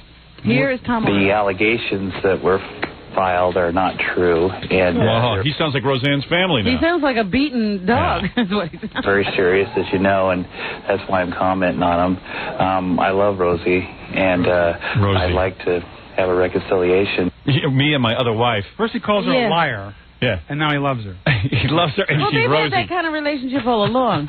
Rosie's not telling the truth, but I love her. I love Rosie and Kimmy. How about a good sign of your love for her would be to say, I don't want any money from her. That would be the first sign I that love I would her so say. much. I love her so much, You I'd like know to what? sign Great, something that's now. It just said to me that Tom doesn't want only a part of her money. He likes living with all of it. Yeah, why give up half? I have a prediction, actually, about this. I think that that one of them is going to end up on the show in the next 3 months, and probably him. Yeah. Because where's the best place that he can come to hurt her when they start going at it? Well, I'm going to tell you something. I'm on reaching her out to side. Roseanne. I I'm on certainly her hope. side. Well, now, Belzer. Everybody's coming out with a story now. About Tom. Tell your Tom Arnold story, why you hate him. Well, I wasn't... let me just give He's never going to work again, so don't worry No, about I'm it. not worried about Go him. ahead, yeah. Roseanne and my wife met a long time ago at Comedy Store, and Harley said, this woman's going to be a star. We've known her a long time, and she always invites us to stuff. So they had a bar mitzvah for her son. For Roseanne's son. For Roseanne's son. Yeah, Tom has no children. Right, so Tom was there. Now, Tom had his yarmulke on. as you know, I'm not a religious person. Right. But I respect the sanctity of other people's religion. Yes. So at this bar mitzvah, they were on the stage during the bar mitzvah. The bar mitzvah, as you know, is a confirmation for Yes. Jewish, and you read prayers. We know what it is. It's all about Everybody the knows. kid. Yeah. So they're on the Our stage. listeners in Dallas don't know what it is. Now, Tom Arnold gets up to the Old Testament, and he's reading from the Old Testament but phonetically. Right. And then he reads in English, but he's making jokes. Really? I mean, and then she gets up, and then she sits down, then he reads, and the kid reads. In other words, it was the Tom and Roseanne show. It wasn't the kid's bar. I felt so sorry for the kid. Right. Forget that he's getting $50 million in a Jeep, and he's 9. Right. But the fact that this is his moment, right. and here they are, like, making it into a show, and the rabbis kissing their ass. It was despicable. The rabbis groveling and, star effing and all that. Right. It was contemptible. So you don't like Tom, but you like Roseanne. Well, I think Roseanne needs help. No, I think she's a great talent, and she's all right, let me tell you, hooked up with the wrong guy. You're in show business. You never saw any abuse, though. I never Did you went see signs of abuse? Doors. Because yesterday on the tabloid one shows, more thing, Robin. Excuse me for interrupting. Go ahead. At the thing, there's an ice sculpture of them. Of Tom and Roseanne. Not the son. The kid's bar mitzvah. Right. But of them. I guess Tom did the planning. Of them. It's not for the party. Right. There's chopped liver of the kids. Let me say something to you. This Roseanne. Well, wait a minute. Let me just say this. On yesterday's tabloid shows, they had a number of people stepping forward to give testimony. It's sort of like the Bert and Lonnie thing. All of a sudden, each camp has their little cheerleading section, and Roseanne immediately had her organization at work, and there were stories coming out about Tom referring to her as Fatso.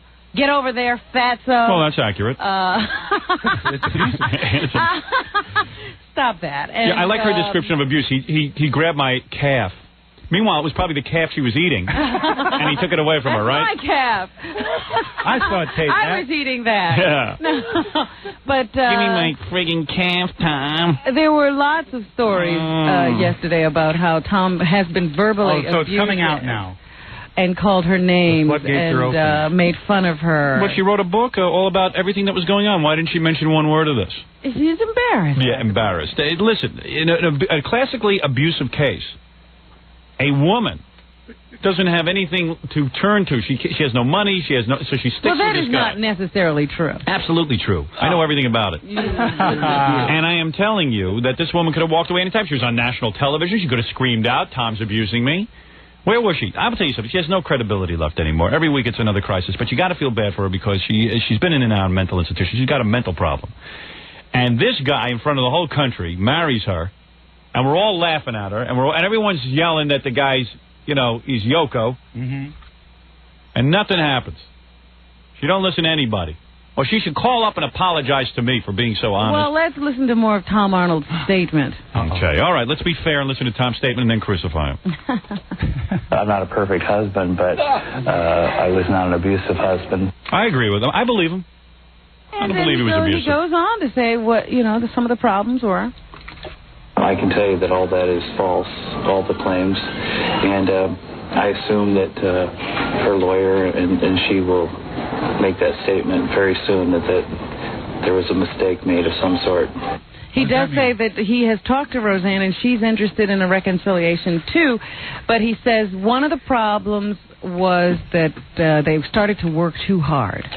We just didn't have as much. Maybe Roseanne was working hard and Tom was there. Hey. All right. Time as we used to have together, and we didn't make the time, and little things turned into big things, and we never. Little things turned into big things with that young secretary. An 8-ball. Done our marriage enough. We never took the time to do that. Well, look, this Roseanne is a little bit nutty, and she has claimed that her parents abused her at 6 months of age, which nobody could remember. She has made all kinds. Memory thing is a little. Yeah, and then all of a sudden she was a hooker. She's a real nut, and now she's claiming, I hear, to get phony phone calls from Lou Gehrig. That's the next big thing that she's going to reveal. Today. Is there Is there a spaceship big enough to send them to Pluto together? Because that's where they belong. The two of them. Well, I know that they stopped, they were building a huge mansion in Ottumwa, Iowa. Ottumwa? Yeah. Where the poor people. Skinheads will burn it down. Yeah. Iowa, that's a real good state. The poor Iowans. Yeah, right. Because that's where Tom's from, and that's where they were going to have their little hideaway from, the limelight of Hollywood. Hideaway so they could yell at each other in peace and quiet. So it was supposed to be the largest facility ever, the largest home ever built in that state or something, and they stopped construction on that yesterday and sent everybody home. The previous biggest home was a log cabin. They have a mansion in Brentwood, complete with a tennis court, guest house, gym, and his and her offices. It's in her gym offices. and tennis court. Unused, but... Yeah, why do they need a gym and tennis court? A gym, yeah, good. Right. Yeah, right, yeah. Like you're working the out. chef over there. Yeah, good. And, of course, there are millions and millions of dollars to split up. And that company that they were partners in, which had a slice of the Roseanne show and owned all of the Tom show. He doesn't deserve a dime.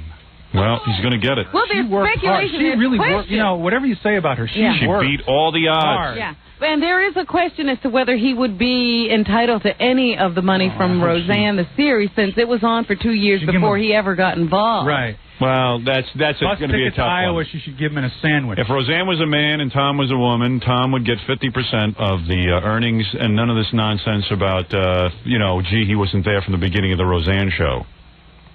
No, she is going to have to pay up, just like a guy pays up. It's a lot of money. And it's a lot of money. And this guy, even in syndication, she's got tons of money rolling in from that show. People ask me all the time, Robin, Howard, for 4 years, if you had to have sex with Roseanne, for 4 years, put on the charade of having sex. Now, I believe it was a charade, but that's my opinion.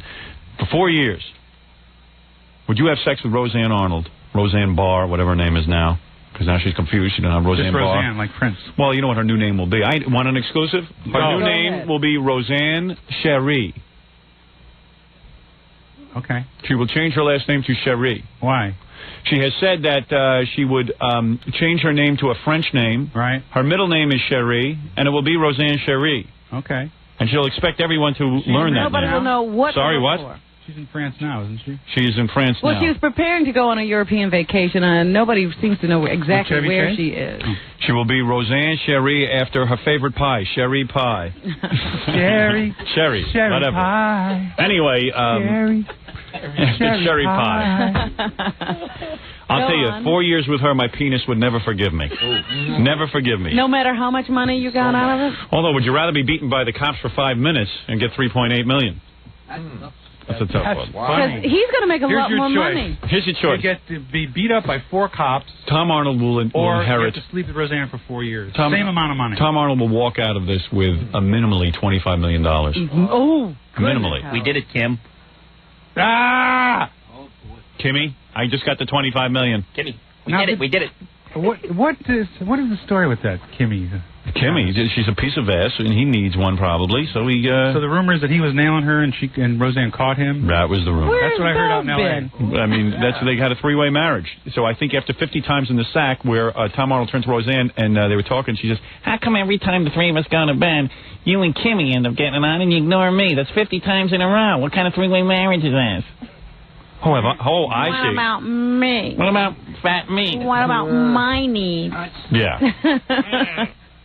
Now, the great thing will be is Tom Arnold will marry Kim. Kim will dump Tom, and she'll get half of his money. That's right. That's what I said. I said, Tom's having now the same thing done to him. We'll have an affair with Kim and get her money back. Right. Roseanne will marry Kim and get her half her money back. That's right. Okay. It'll just keep going round that. and round and round. Settles that.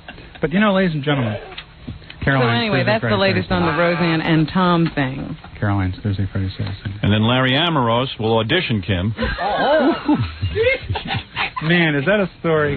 That's a great story. You know that guy? I do. I remember when he auditioned at Catch many years ago. Larry Amoros is the guy, of course, Very nice guy. At Paramount. Very nice guy. Belzer is doing a character reference. He is a nice He was guy. working for the Arsenio Hall show. Again, but he's a nice guy. Set up a little office where he could audition men for a Buttmaster on sketch. The Paramount Lot. On the but Paramount Lot. Now, wasn't that not? There wasn't a sketch, and he just did this.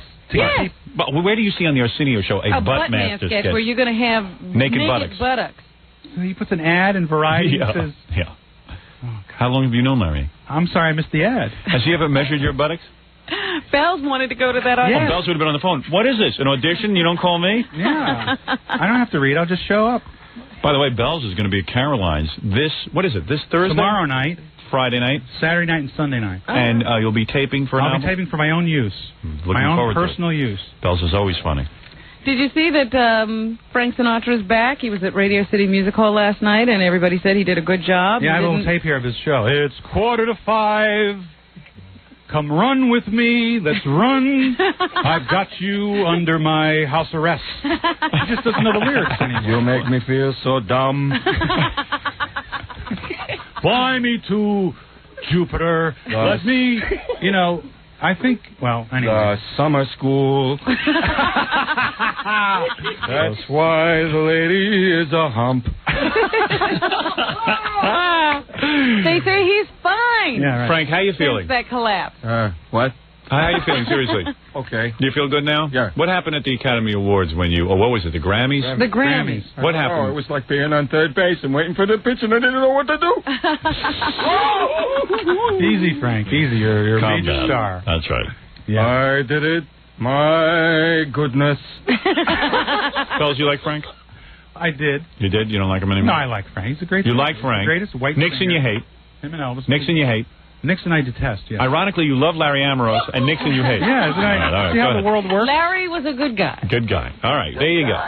Frank Sinatra Jr. Nixon doing a Buttmaster sketch. Pull down your trousers. Crack me a smile. Okay, you play the guy on the end in the sketch. So molesting innocent guys' buttocks is okay, but... I'm not just saying his Actors who behavior. do absolutely anything. I see. I feel sorry for the guy. All right, so you should feel sorry for He Nixon. would be Go so ahead. Allegedly. Allegedly, of course. Because this is Allegedly, still... right. He has a day of court. Nixon allegedly had a stroke. All right, go ahead, Rob. But his son, Frank Sinatra Jr., says that old Blue Eyes, and they Blue are Eyes. very old now, Yeah. Very will old blue eyes. sing as long as he can. Till I drop dead. I know you. And he falls down. My son, old brown nose. Old booze eyes. Old And Blue Eyes is back. people who were coming out of the concert said that it was fine. It was Frank. Good. I'm a big Frank fan. He's a one of a kind. One lady said she even started to cry when he started to sing. Yeah. Frank? No, the woman. She started to cry when he started. Was he that bad? No. He was that Overcome with emotion. Now, wait a minute. I can't believe he can't read off the teleprompter. They had the lyrics on billboards, and he On still billboards? See it. No, they had planes flying overhead. They just did that smoke signals. Why with me? Let us come to New Orleans. I can't read the clouds. I can't read the clouds. They have to have skywriting for him to put the lyrics on. So I just said 2 seconds ago. You did? Okay, yeah, anyway, go ahead. I don't know, you're busy not paying attention. He's having that thing, too. He has these lapses. All right, go ahead. Scary. Bill Clinton, President of the United Yeah, he's States, a great singer. was on MTV for an up-close and personal conversation, sort of a TV town hall with Did you young see that at people. all? Anybody? I gave up on him. Those kids asked him some pretty heavy questions, better than the White House press corps. Hey, man, do you wear underpants? No, they asked him some good questions. Because this is the only clip I have, and this was the answer to the boxer short. So what do you wear, man? Undershorts or boxers? That's not a good question. I usually wear a President, do you speak any other languages? I studied German in college, and I can still read it and understand it a little bit, but my speaking is way down. And I still celebrate Hitler's Mr. President, I was wondering if you'd ever asked your daughter not to wear a specific piece of clothing to school? Look at these No, I questions. haven't, although we've had a lot of general conversations about clothing. Mr. President, the world's dying to know, is it boxers or briefs? Oh, I'm blushing. Usually briefs. I can't believe she did that. That's funny. It's really embarrassing. Low rent Ozark. Take her name and bring her back to my office. Do you know any German? Yeah, Hey, by the way, tomorrow. Hey, Adolf, where's the blonde women? Tomorrow's. Thank you for stepping all over. Tomorrow- Go ahead. Yes. I'm sorry, What is it? Howard. Go ahead. We have a plug. It's okay. Go ahead. Do it again. I'm sorry. No, go ahead. It's all right. It's fine. No, that's Go ahead. sin. It's all right. It's all right. Sin to Last step time you're on the the show. Go ahead. Yes. Tomorrow's Hitler's birthday. I just thought I'd... Thanks. Oh, you're celebrating? Thanks. I had a good joke. Barry That's can't good. is, but... The president did apparently address the issues of crime and violence during this Oh, did he? I only stole foray into $3. MTV. His own crime, or...? His own crime. Other news flashes, his idea of a perfect day, a good book, a good game of golf, And no a tax long returns run looked dinner into. with his wife and daughter, and movies with friends. And no mysterious phone calls from 800 chicks that he balled when he was governor. Yeah, you're not seeing Hillary for the day. Yeah, great. No calls from 800 chicks. That's a good day for him. You know, He also had some advice about kids who might be affected by Kurt Cobain. Right. Oh. He said that we think everything happens right now, and the truth is a lot of things take a long time to unfold. A lot of the meaning of life takes a long time to develop. Yeah. If you can keep your eye on the future, then suicide doesn't become an option because you know there's always going to be a better tomorrow. Comforting. Now I'm not going to kill myself. Yeah, that really helped. Yeah, that was good. Yeah, I tell you, I'm Who's fed that up from, with Dr. Kevorkian? I have supported this guy, and I don't even What see guy? one bit of movement on this FCC issue. I have given up, and I will campaign hard to get rid of him. I am just fed up with him. Who? Clinton. Bill Clinton. I've had it. I mean, I can't tell you how burned I feel by him. He's out of it. He's out of it. I feel so burned by this guy. Get it. The right wing hated him. They hate the left wing because they crushed Nixon and Reagan and Bush. Ah, shut up. No, they're just getting back at him. There's no. I'm the sick of it. country's I'm not sick going of to it. run anymore. That's right. It's all revenge politics. Nothing to do with reality. What the guy ought to do is get involved with that FCC for 2 seconds and get those guys off my ass, and he would have had a support. When I'm down in Baltimore, I'm going to go to Washington and talk to those people for you. Yeah, you'll do no good. I will. No one will listen to you. You're Wanna bet? You're a psychopath. I'm Inspector Henderson. You're a kook. I'm Inspector Detective Munch and a psychopath. So there's 3 credits. You're Inspector Psychopath. All right, Robin, what else is in the news? That's so cool. The 79-year-old former wartime militia chief Paul Tovier was charged with rounding up 7 Jews in 1944 for execution by his militia. They left one Jew out. He's sitting next to my side here. The prosecution contended that Tovier had the Jews executed at the request of Nazi Germany and therefore committed a crime against humanity. Tovier, that's Roseanne's new name. Isn't that right? Yes. That's it. The militia, in collaboration with the Vichy regime, often helped the Nazis to track down resistance fighters and Jews for deportation to the death camps during World War II. And Tovier is the first Frenchman to be tried for crimes against humanity as a result, and they sentenced him yesterday. Well, it's finally coming out. You know, what skunks the French are. The French were so brave during World War II. Remember the French when Germany invaded France? Table for 80,000? Right this way. Absolutely. Yeah. No one has served the Nazis better. Right this way. Nobody served the Nazis better than the French. Nobody. I've never seen. Well, they're very lazy people by nature. Were pretty. They're a very lazy people by nature. Who? The French. Well, but they like to eat and drink. They came to life for those Nazis. They said that out of all the countries that were conquered, there was one country that produced the most for the Hitler regime. That was the French. They said they worked harder than ever before. They were scary. They deserve to be a conquered people. But there are a lot of people in France who fought the Nazis, and we shouldn't disparage them. Oh, yeah? Really? Okay. How many? Go find them. The so-called French resistance? Thousands, No evidence of a French resistance. There's a lot of them. The French resistance, they were conquered in 3 days. How much of a resistance was there? I forgot I was talking to a historian. Yeah, like you know something. Anyway, let me tell you about this Tovier guy. He insisted throughout his 4-week trial that he never was anti-Semitic and that he actually saved Jews' lives pro-Semitic by executing fewer prisoners than the Germans demanded. This guy sits there, Robin. This guy never served in any army or any war. I was in the United States Army, mister. Yeah, and you were thrown out. You smeared peanut butter on yourself. So? To get out. It was crunchy. Now, let me tell you something. What? As a man who did 3 tours of duty in Vietnam. Yeah, okay, keep laughing about it, pal. How many draft dodgers took your place? How many draft dodgers take to screw in a light bulb? How many? I don't know. Just go ahead with your story. Well, let me tell you something. Yes, sir. Let me tell you something. Mr. Tour of Duty. I killed more gooks for my country than any man sitting in this room. Hear, hear. And I did it because they were the enemy. And you did it your boy vey. And I never used a gun either. I always did it creatively. You did it scatologically. You swore them to death. All right, keep making jokes about it. I'm backing you up. Tell them how I killed the enemy, Robin. Once he took out a whole village by crashing his helicopter.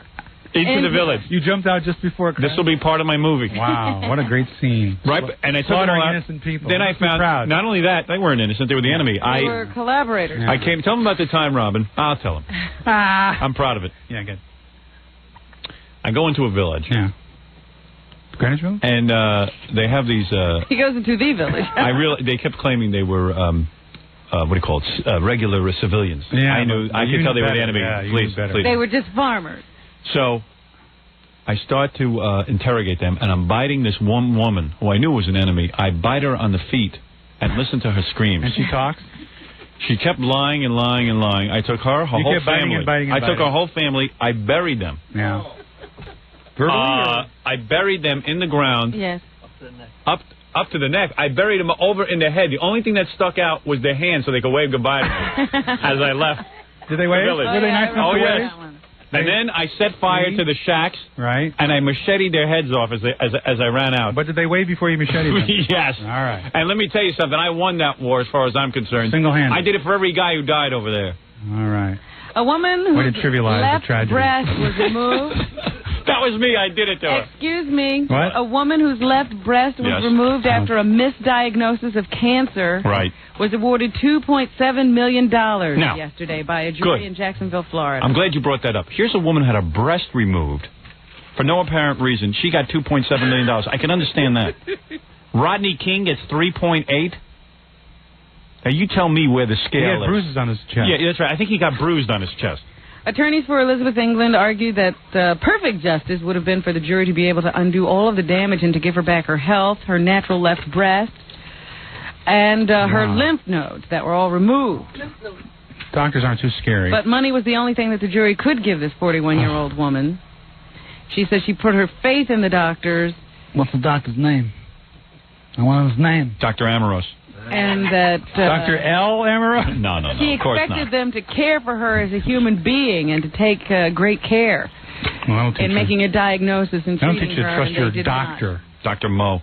Larry. 4 doctors were found liable for the unnecessary operation. What are their names, Robin? I don't have their We names. want their names! Dr. Belzer. Now, wait a minute. I misdiagnosed it. I'm sorry. I made a mistake. I'm sorry. I didn't mean to cut off your arms. You got another breast. I thought they were infected. You act like you never made a mistake. We'll throw in some implants. Wow. Here's a That whoopee was cushion. rather- Put that in there. But You would have said Caroline's? Caroline's, yeah. Well, everyone heard the That. joke already. Oh, my audience is from your show. It'll be on your album. Oh, album, right. I'm doing an album. I forgot. Dr. Jack Kevorkian is going on trial, Yeah, he's and an they're going important to televise it on court TV. To electrocute him on court TV. They should. Yeah, I'm with you on that. Yeah. They asked Dr. Kevorkian if he is convicted of murder in this case He'll that kill involves an assisted suicide, whether he would undergo another hunger strike. Oh, good. I hope so. We need more criminals to do that. We need him to just starve himself. All right, you ready, Robin? Yes. Do you have a Kevorkian thing here? No. He's the guy that goes to somebody who's under heavy medication and says, "You want to die? Okay, you're dead." You know, Let's listen to Kevorkian. Stop with the chatter. Here we go. I don't think so because there's some things we got to do. We got to get an amendment passed to put this in writing, black and white, Constitution. This historic drive has got to succeed. You wonder what he would I don't do know. in the situation of a Kurt Cobain, somebody who obviously wants to die, Right. but there's nothing wrong with him. Look at his phone bill. Any calls to Kurt Cobain? How do you know he didn't assist? Now that's fun. Now that was finally funny. Finally, I had something funny. There you go. Where do you stop, Thank you, Belzer. Dr. Kevorkian? Would somebody mark down on my calendar that 10:59, was funny at April 10:59? 19th. Finally funny. Finally funny. At 10:59 and a half. I need approval. Yeah. Sure. Right. Yeah, like I care. Yeah, go to the bank, you'll get Good. approval. Yeah, that's right. Exactly right. Just try to get paid, huh? What else, Robin? No, that's my line. Where's Fred?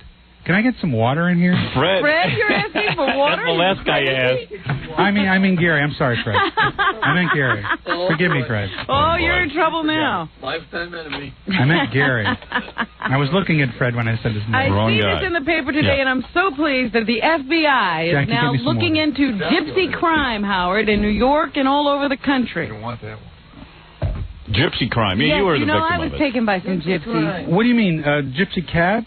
No, gypsies who run around. And what do they do? scams. What do they do? The 20 to 25 gypsies are believed to be Romanian, We have a lot of problems. I'm in this Romanian. and they've Go been ahead. ripping off unsuspecting elderly homeowners. Homos? Deport them. Homeowners. Oh, I think you said homos. For about 5 years, according to police sources, they know that the elderly are easily confused. Let me tell you a fortune. Give me your wallet. Robin, Good night. tell Belzer how You're now confused you poor. were. Listen how confused Robin got. She's not even elderly. They got my purse in a restaurant. How? Because I she was leaves it on the sitting floor. talking. Oh, you mean they snuck up and took it? How they did this, I don't they know. just sort of slid it from under the table. They got it. Tell us the story. What do you mean tell the story? That's what The happened. restaurant's completely empty except for Robin sitting there with a friend, and they walked up the homeless gypsies and sat right next to her in an empty restaurant and stole her purse. Oh, no. She didn't notice them. Did you get it back? Yes, I got it back. Yeah, empty. With no money. But your credit cards and your license and everything? Yes. After she can't. I can't believe Robin and the elderly are being ripped off by gypsies. All of us Interesting demographic. A very interesting demographic. easily confused people. Robin. Since then, there have been more than 100 reported burglaries. What neighborhood, Robin? They mostly strike in Queens, but they're very good at what they do. What about straight people? According to police. No. And they move as soon as the heat goes up, and the police are on to them. We won't see them in August. The actual numbers are probably greater than are reported by police to police because the police say a lot of the people are embarrassed. Wow. That the gypsies get into their homes and take them for money and jewelry. God. Gypsies. Before they even know that there's a scam going on. The gypsies. They change their names the way we change our pants, according to some authorities. They change their name more times than Roseanne Barr. And they're also wise enough to move their act elsewhere when police in the neighborhood get on to them. Right. No, they're smart criminals. And I'll tell you something. I say take these gypsies and deport them. They usually work in teams of 4. To Romania. No, they're scoping out a neighborhood until the easy mark is found, and then the police say they're really good at what they do. Romania. Well, I tell you one thing. You start caning a few of these gypsies. You see how quick they fall into line. There you go. Bastards. Caning them. So they're cracking down on them, and the FBI is getting into it now. They're rats. Do you remember a few years ago there was a fad where rats wearing scarves. Somebody would go up to a they're big gypsy scarves and berets. Rats with earrings. Oh, let me pick out a few. Show me to those gypsies, Rob. Earrings, gold teeth. I'll cane them. Puffy pants. Yeah. Big puffy pants and a giant big loop earring. Huge gold tooth. I remember a couple years ago it was a fad in New York where you go up to a tourist and you spray mustard on them. Yeah. Right. And they go, oh, there's a mustard. And then they take...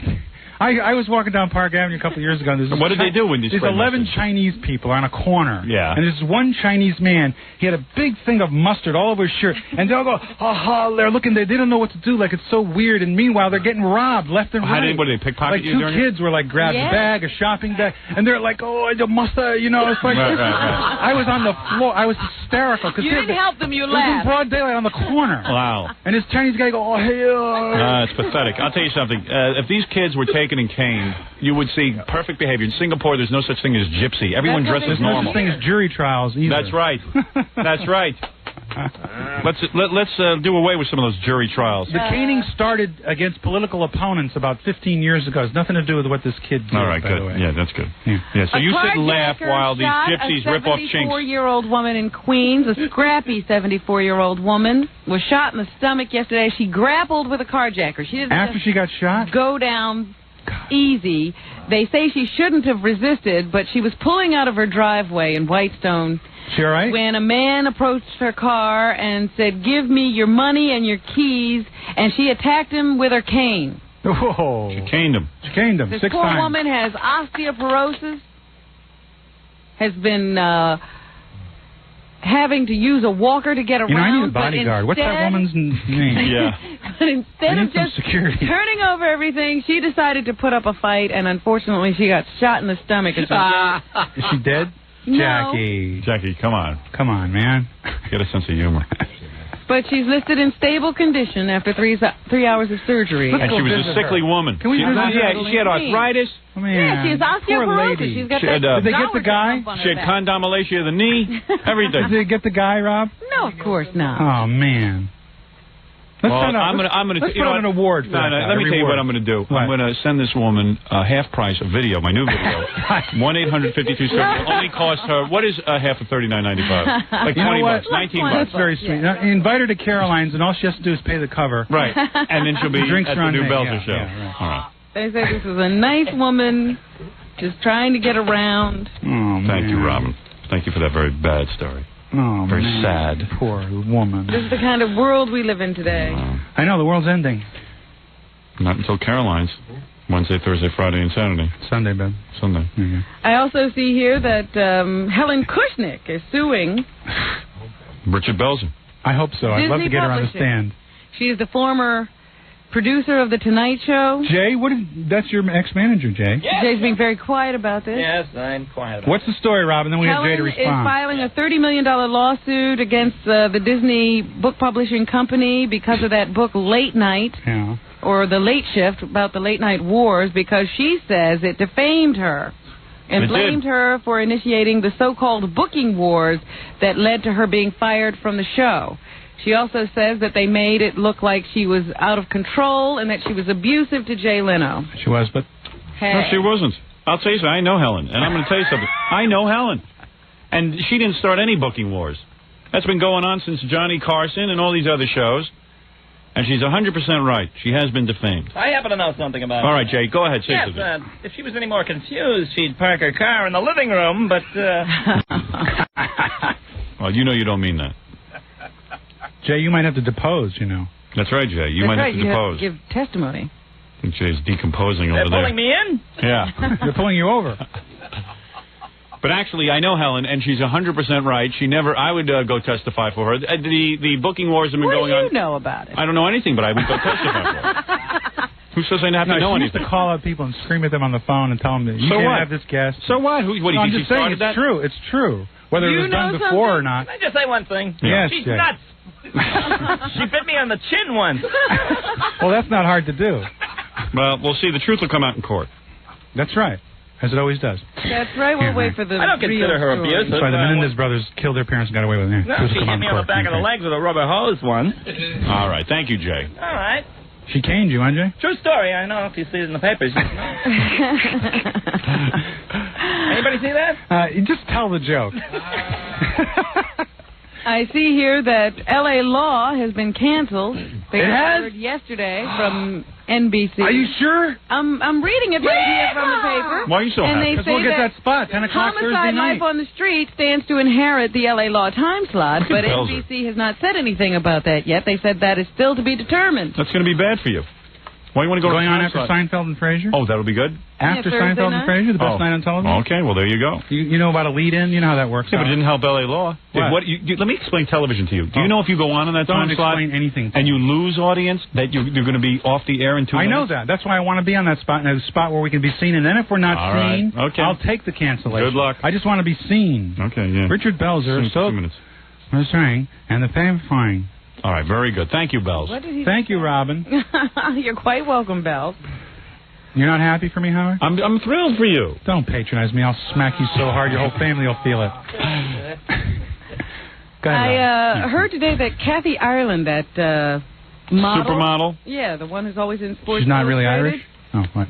She is being stalked by some guy who had a nervous breakdown about 6 months ago. Fred. He became obsessed with her after his nervous breakdown and started writing her wacky cards, and I guess he went all the way to wherever she is to go try to find her because he's now in love with her. And his mother has said, I don't know why everybody's all upset. This is the nicest guy this woman could ever meet. The stalker's mother. Yeah. She stalks her son while he's stalking Kathy Ireland. He's a very nice boy, and she couldn't meet a better guy. I'll lock him in the bathroom then. Maybe she's right. I'm into the death penalty for stalkers. Kathy, I love you.